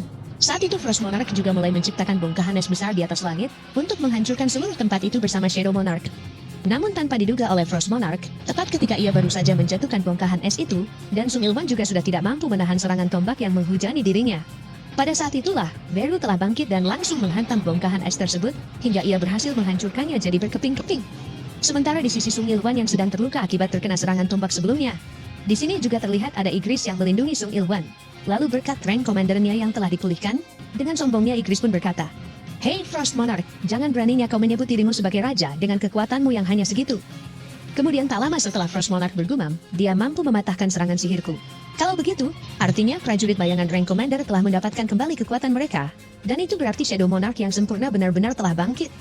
Di sini kita pun dapat melihat Jinwo yang sudah hidup kembali dengan kekuatan Shadow Monarch yang mutlak. Lalu sembari Jinwo yang berjalan melewati Beru dan Igris yang membungkuk hormat padanya, Jinwo pun kemudian berkata, "Inilah kenapa sebaiknya aku tidak mempercayai ramalan. Apakah si Beast itu sudah kabur? Siapa bilang kalian boleh pergi tanpa seizinku?" Saat melihat kebangkitan Jinwo sebagai Shadow Monarch yang sempurna, sontak Frost Monarch jadi merinding ketakutan, karena perbedaan kekuatan mereka benar-benar jauh berbeda, seolah-olah ia sedang berada di hadapan dinding penghalang yang tidak bisa dilewati. Sementara di sisi Jinwo yang tidak terlalu mempedulikan keberadaan Frost Monarch yang hanya seperti semut kecil di hadapannya. Saat itu Jinwo langsung saja menggunakan Realm of Shadow untuk melacak keberadaan Rakan yang telah kabur dari sana. Hingga setelah Jinwo memperluas wilayah deteksinya sampai menyelimuti seluruh planet bumi, akhirnya Jinwo berhasil menemukan lokasi Rakan. Dalam situasi Jinwo yang lengah saat ia memalingkan pandangannya ke arah lain, seketika Frost Monarch mendapat intuisi, kalau momen ini adalah celah dan kesempatan yang bagus baginya untuk mengalahkan Jinwo. Jadi meskipun ada perbedaan kekuatan yang besar di antara mereka, saat itu Frost Monarch mencoba memberanikan dirinya untuk menyerang Jinwo dengan satu serangan terkuat yang ia miliki. Sebab jika ia tidak memanfaatkan kesempatan ini sekarang juga, Frost Monarch yakin dirinya lah yang akan mati di tangan Jinwo. Namun tepat ketika Frost Monarch mulai melancarkan serangan dengan melempar tombak trisulanya kepada Jinwo, tanpa diduga oleh Frost Monarch, ternyata Jinwo masih sempat merespon serangan itu dan hanya perlu menggunakan satu tangannya saja untuk menahan serangan Frost Monarch dan meremukan tombak trisulanya. Lalu setelah Jinwo mengatakan kepada Frost Monarch, "Aku akan membereskanmu nanti. Jadi kau tunggu saja di sini sampai aku menghabisi si Beast itu." Shin kemudian langsung berpindah ke sisi Rakan yang telah kabur ke hutan, sembari bergumam di dalam benaknya, "Sungguh aura kematian yang sangat mengerikan. Aku terlambat kabur dari sana karena bertengkar dengan Frost Monarch. Tapi karena sudah begini, aku tidak punya pilihan dan harus bersembunyi di sini sampai King of Dragon datang." Namun tanpa diduga oleh Rakan, tepat ketika ia baru saja melangkahkan kakinya dan berpikir kalau dirinya sudah aman, tiba-tiba ia malah dikejutkan dengan tekanan aura kematian yang muncul dari arah belakangnya. Dan aura itu berasal dari Jinwo yang ternyata sudah berpindah tempat ke sana untuk menyelesaikan urusannya dengan Rakan. Rakan yang menyadari betapa besarnya perbedaan kekuatan di antara mereka, sontak ia langsung berlutut di hadapan Jinwo tanpa pikir panjang lagi, sebab ia merasa benar-benar tidak akan bisa menang ataupun melarikan diri dari Jinwo. Bahkan karena dampak ketakutan akan kekuatan Shadow Monarch yang pernah ia rasakan sebelumnya, insting hewan buas Rakan seolah-olah telah memperingatinya, sebaiknya kau tundukkan kepalamu dan patuhlah kepada Shadow Monarch. Rakan kemudian berkata kepada Jinwo, "Wahai Shadow Monarch, aku King of Beast tidak ingin bertarung denganmu. Tolong maafkan aku atas sikapku yang tidak sopan ini, dan terimalah aku sebagai salah satu sekutumu. Untuk kedepannya, ketika King of Dragon menginjakan kakinya di sini bersama tentaranya, maka aku dan pasukanku pasti akan membantumu." Lalu begitu Jinwo menanggapi permohonan Rakan dengan mengatakan baiklah. Seketika senyum licik Rakan langsung melebar dan ia kembali bergumam di dalam benaknya. Baiklah, dia bilang, "Bodoh sekali, pasti bajingan ini adalah Shadow Monarch yang palsu. Kalau memang benar dia adalah Shadow Monarch yang asli, tentunya tidak mungkin dia akan memaafkanku, apalagi setelah aku pernah mengkhianatinya sekali dan mencoba membunuh bawahannya. Kalau begitu, aku bisa memanfaatkan kebodohan manusia ini dan aku hanya perlu menunggu sampai King of Dragon datang. Kemudian barulah aku akan merobek-robek tubuhmu." Namun tanpa disadari oleh Rakan, tepat ketika ia baru saja menyatakan sumpah setianya kepada Jinwo sang Shadow Monarch yang baru, ternyata Jinwo tidak sebodoh seperti yang Rakan kira. Lalu Jinwo pun kembali melanjutkan perkataannya, "Tapi sebelum aku mengampunimu, mari kita selesaikan urusan di antara kita terlebih dahulu. Karena di dadaku ini meninggalkan 5 bekas luka yang kudapat darimu, maka aku baru akan memaafkanmu kalau kau bisa selamat dari 5 seranganku." Rakan yang mendengarnya sontak jadi sangat terkejut dan marah karena Jinwo telah mengolok-olok dirinya. Jadi sembari Rakan yang membalas berkata, "Mungkin aku memang akan berakhir di sini, tapi akan kupastikan kau juga takkan selamat begitu saja." Saat itu Rakan mulai melepaskan kekuatan penuhnya dan berubah menjadi monster hewan buas raksasa untuk menghabisi Jinwo yang juga telah bersiap bertarung melawan Rakan. Di sini terlihat Jinwo yang menggenggam daggernya dan langsung melesat dalam kecepatan tinggi untuk melancarkan serangan pertamanya, hingga membuat Rakan menjerit kesakitan saat salah satu kakinya berhasil dipotong oleh Jinwo. Sementara ketika Jinwo mengatakan, sekarang tinggal 4 kali serangan lagi. Scene kemudian kembali berganti ke sisi Igris yang sedang bertarung melawan Frost Monarch, selagi Jinwo tidak ada di medan pertempuran itu. Frost Monarch bergumam, aku tidak tahu tentang semut yang dapat menyembuhkan manusia itu.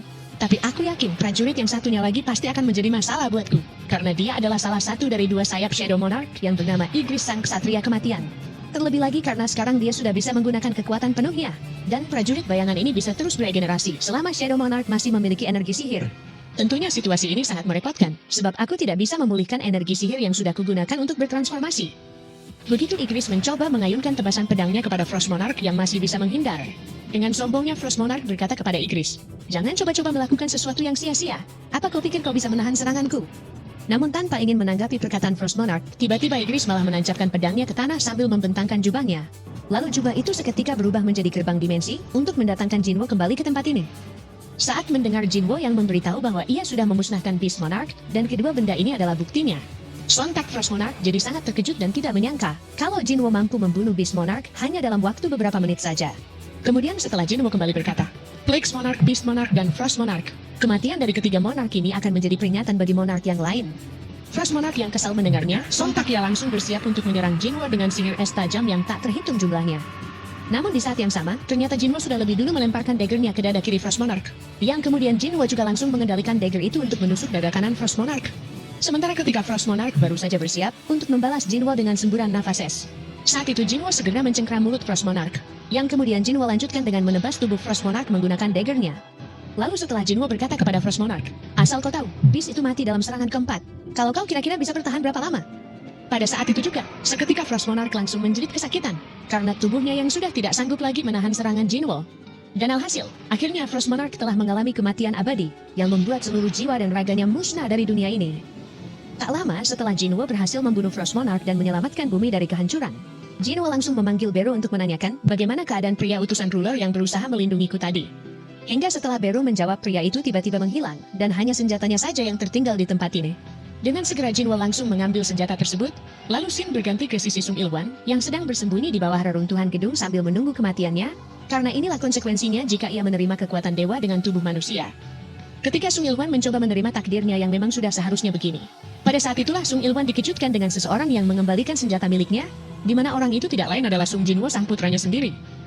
Sung Ilwan yang ditanyai oleh Jinwo, apa kau pikir aku takkan tahu kau pergi begitu saja? Terus kenapa lagi-lagi kau pergi tanpa memberitahuku? Lantas Sung Ilwan mulai menceritakan yang sebenarnya kepada Jinwo, tentang apa yang terjadi saat ia menghilang di dalam gate beberapa tahun yang lalu.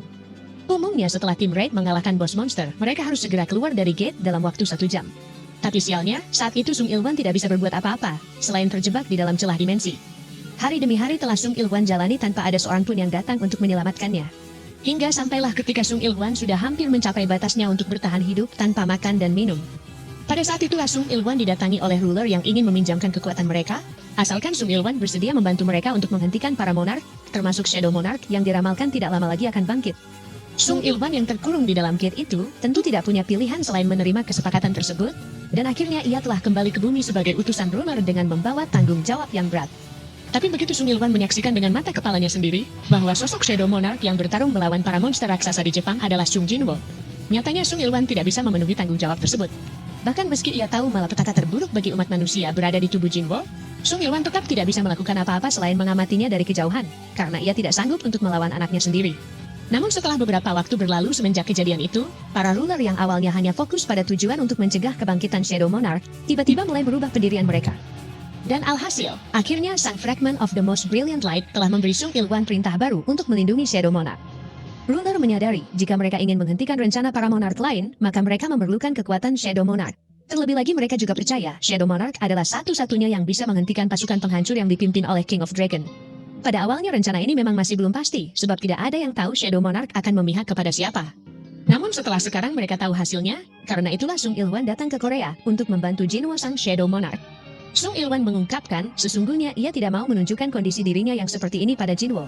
Lalu ketika Sung Ilwan bertanya apa kau membenciku, kemudian Jinwo menjawab terkadang memang iya.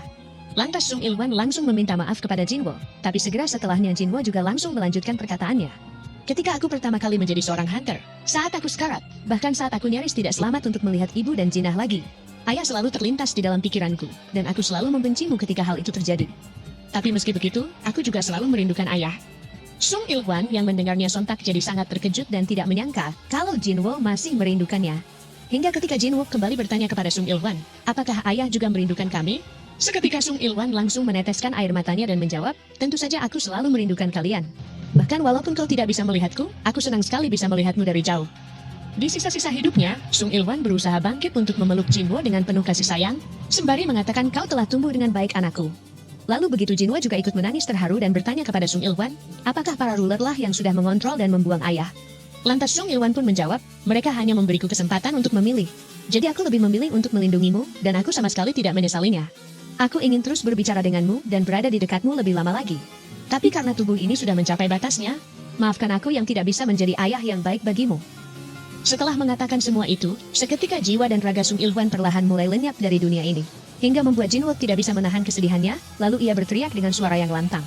Dengarkan aku para monark bajingan. Aku bersumpah, aku pasti akan membuat kalian membayar atas apa yang terjadi hari ini. Sementara, di sisi ibu Jinwo yang juga dapat merasakan hilangnya keberadaan Sung Il-hwan, kini ibu Jinwo sudah bisa mengikhlaskan kepergian Sung Il-hwan, hingga ia pun langsung mengajak Jinah meninggalkan apartemen mereka tanpa keraguan lagi. Dengan terdengarnya tangisan Jinwo sang Shadow Monarch yang mengguncang kota Seoul, hal itu juga menandakan bahwa Jinwo telah mendeklarasikan perang melawan Monarch. Berdasarkan laporan terkini, nyawa Hunter Thomas Andre berhasil diselamatkan, dan ambulan yang berada di tempat kejadian telah mengantarkan semua orang yang terluka ke rumah sakit terdekat. Sementara ketika Jinwo memutuskan untuk pulang ke apartemen dan bertemu dengan keluarganya, di lain sisi terlihat Choi Jong-in yang datang menghampiri Baekhyun-ho untuk menanyakan keadaannya. Sedangkan di sisi Woo Jin-chul yang telah memastikan bahwa pertarungannya sudah berakhir dari layar monitor di kantor Asosiasi Hunter. Woo Jin-chul merasa sangat berterima kasih kepada Jinwo yang telah mewakilkan dirinya membunuh Frost Monarch sebagai pembalasan atas kematian Ketua Gugurhi. Di keesokan harinya, pihak Asosiasi Hunter telah mengumumkan kemunculan monster di kota Seoul adalah makhluk yang tidak teridentifikasi. Kerusakan yang disebabkan oleh kemunculan monster itu sangat parah, tapi bencana yang sebenarnya akan segera tiba, karena Colossal Gate yang muncul di langit Korea akan terbuka. Untuk menghadapi bencana tersebut, Asosiasi Hunter Korea telah mengumpulkan semua hunter di seluruh dunia. Dan sosok yang memimpin pasukan besar ini adalah Sung Jinwo. Hingga sampailah ketika Cha Hain mengatakan kepada Jinwo bahwa ia tidak pernah melihat Jinwo segugup ini. Pada saat itulah, akhirnya Colossal Gate yang diyakini akan membawa bencana terbesar itu mulai terbuka. Dan semuanya juga langsung bersiap di posisi masing-masing untuk berperang. Namun tepat ketika Jinwo melihat pasukan yang muncul di langit itu ternyata adalah Shadow Army, yang terdiri dari gabungan prajurit ruler, dan ada 3 naga raksasa yang sama kuatnya dengan Kamish. Tiba-tiba Jinwo langsung menggunakan autoritinya untuk memerintahkan semua hunter agar tidak ada yang boleh bergerak. Hingga semuanya langsung terdiam membeku, tanpa bisa membantah perintah Jinwo. Menyadari betapa absurdnya situasi ini, sontak telah membuat semua orang jadi kebingungan kenapa Jinwo tiba-tiba menyuruh membatalkan serangan. Lalu Choi Jong-in bergumam di dalam benaknya. Apa yang sebenarnya mereka pikirkan? Apakah mereka sungguh berencana akan menghadapi pasukan monster sebanyak itu di permukaan tanah, tanpa menyerang terlebih dahulu saat musuh sedang berada di udara? Woo Jin-chul yang panik kemudian juga bertanya kepada Jinwo, kenapa tiba-tiba begini? Namun Jinwo hanya menjawab, tidak apa-apa ketua. Hingga sampailah ketika Jinwo mulai melangkahkan kakinya maju ke depan, sementara pemimpin pasukan itu juga langsung turun mendekati Jinwo. Di sini terlihat Jinwo yang saling beradu tatapan dengan pemimpin pasukan itu, lalu tiba-tiba pemimpin itu dan semua prajuritnya, seketika langsung berlutut di hadapan Jinwo sembari berkata, saya Grand Marshal Belian, dan semua pasukan yang ada di sini adalah pasukan Shadow Army. Dengan hormat kami menyambut kebangkitan raja kami, wahai Shadow Monarch yang agung. Saat menyaksikan betapa mengejutkannya situasi ini, sontak telah membuat semua orang jadi bertanya-tanya. Sebenarnya apa yang terjadi dan kenapa pasukan musuh memberi hormat kepada Jinwo? Lalu begitu Thomas bergumam, bahkan salah satu dari monster naga itu saja bisa menjadi ancaman bagi umat manusia. Dan sekarang ada 3 monster naga yang berkumpul di satu tempat. Di sisi Jinwo yang masih berdiri dengan tegap di hadapan mereka, kemudian ia juga bergumam di dalam benaknya. Jadi inikah Shadow Army yang sebenarnya? Sudah pasti pasukan ini adalah pasukan bayangan yang ditinggalkan oleh Ashborn untukku, sang Shadow Monarch yang sebelumnya. Dengan begini, maka perang yang sesungguhnya baru saja akan dimulai dari sekarang. Sementara di tempat berbeda di sisi King of Berserk Dragon sang Monarch Destruction. Dia yang telah menerima laporan dari Yogumun sang Monarch Transfiguration, bahwa Shadow Monarch sudah mengkhianati mereka dan berpaling ke pihak manusia. Lantas King of Berserk Dragon telah bertekad bahwa ia sendirilah yang akan menghabisi Shadow Monarch. Lalu sembari memanggil pasukan naganya yang tak terkalahkan, King of Berserk Dragon berkata, bagaimanapun kita harus mencegah kerugian yang akan berdampak pada kita. Dan oleh karena itu, mulai sekarang bersiaplah untuk berperang wahai semua pasukanku.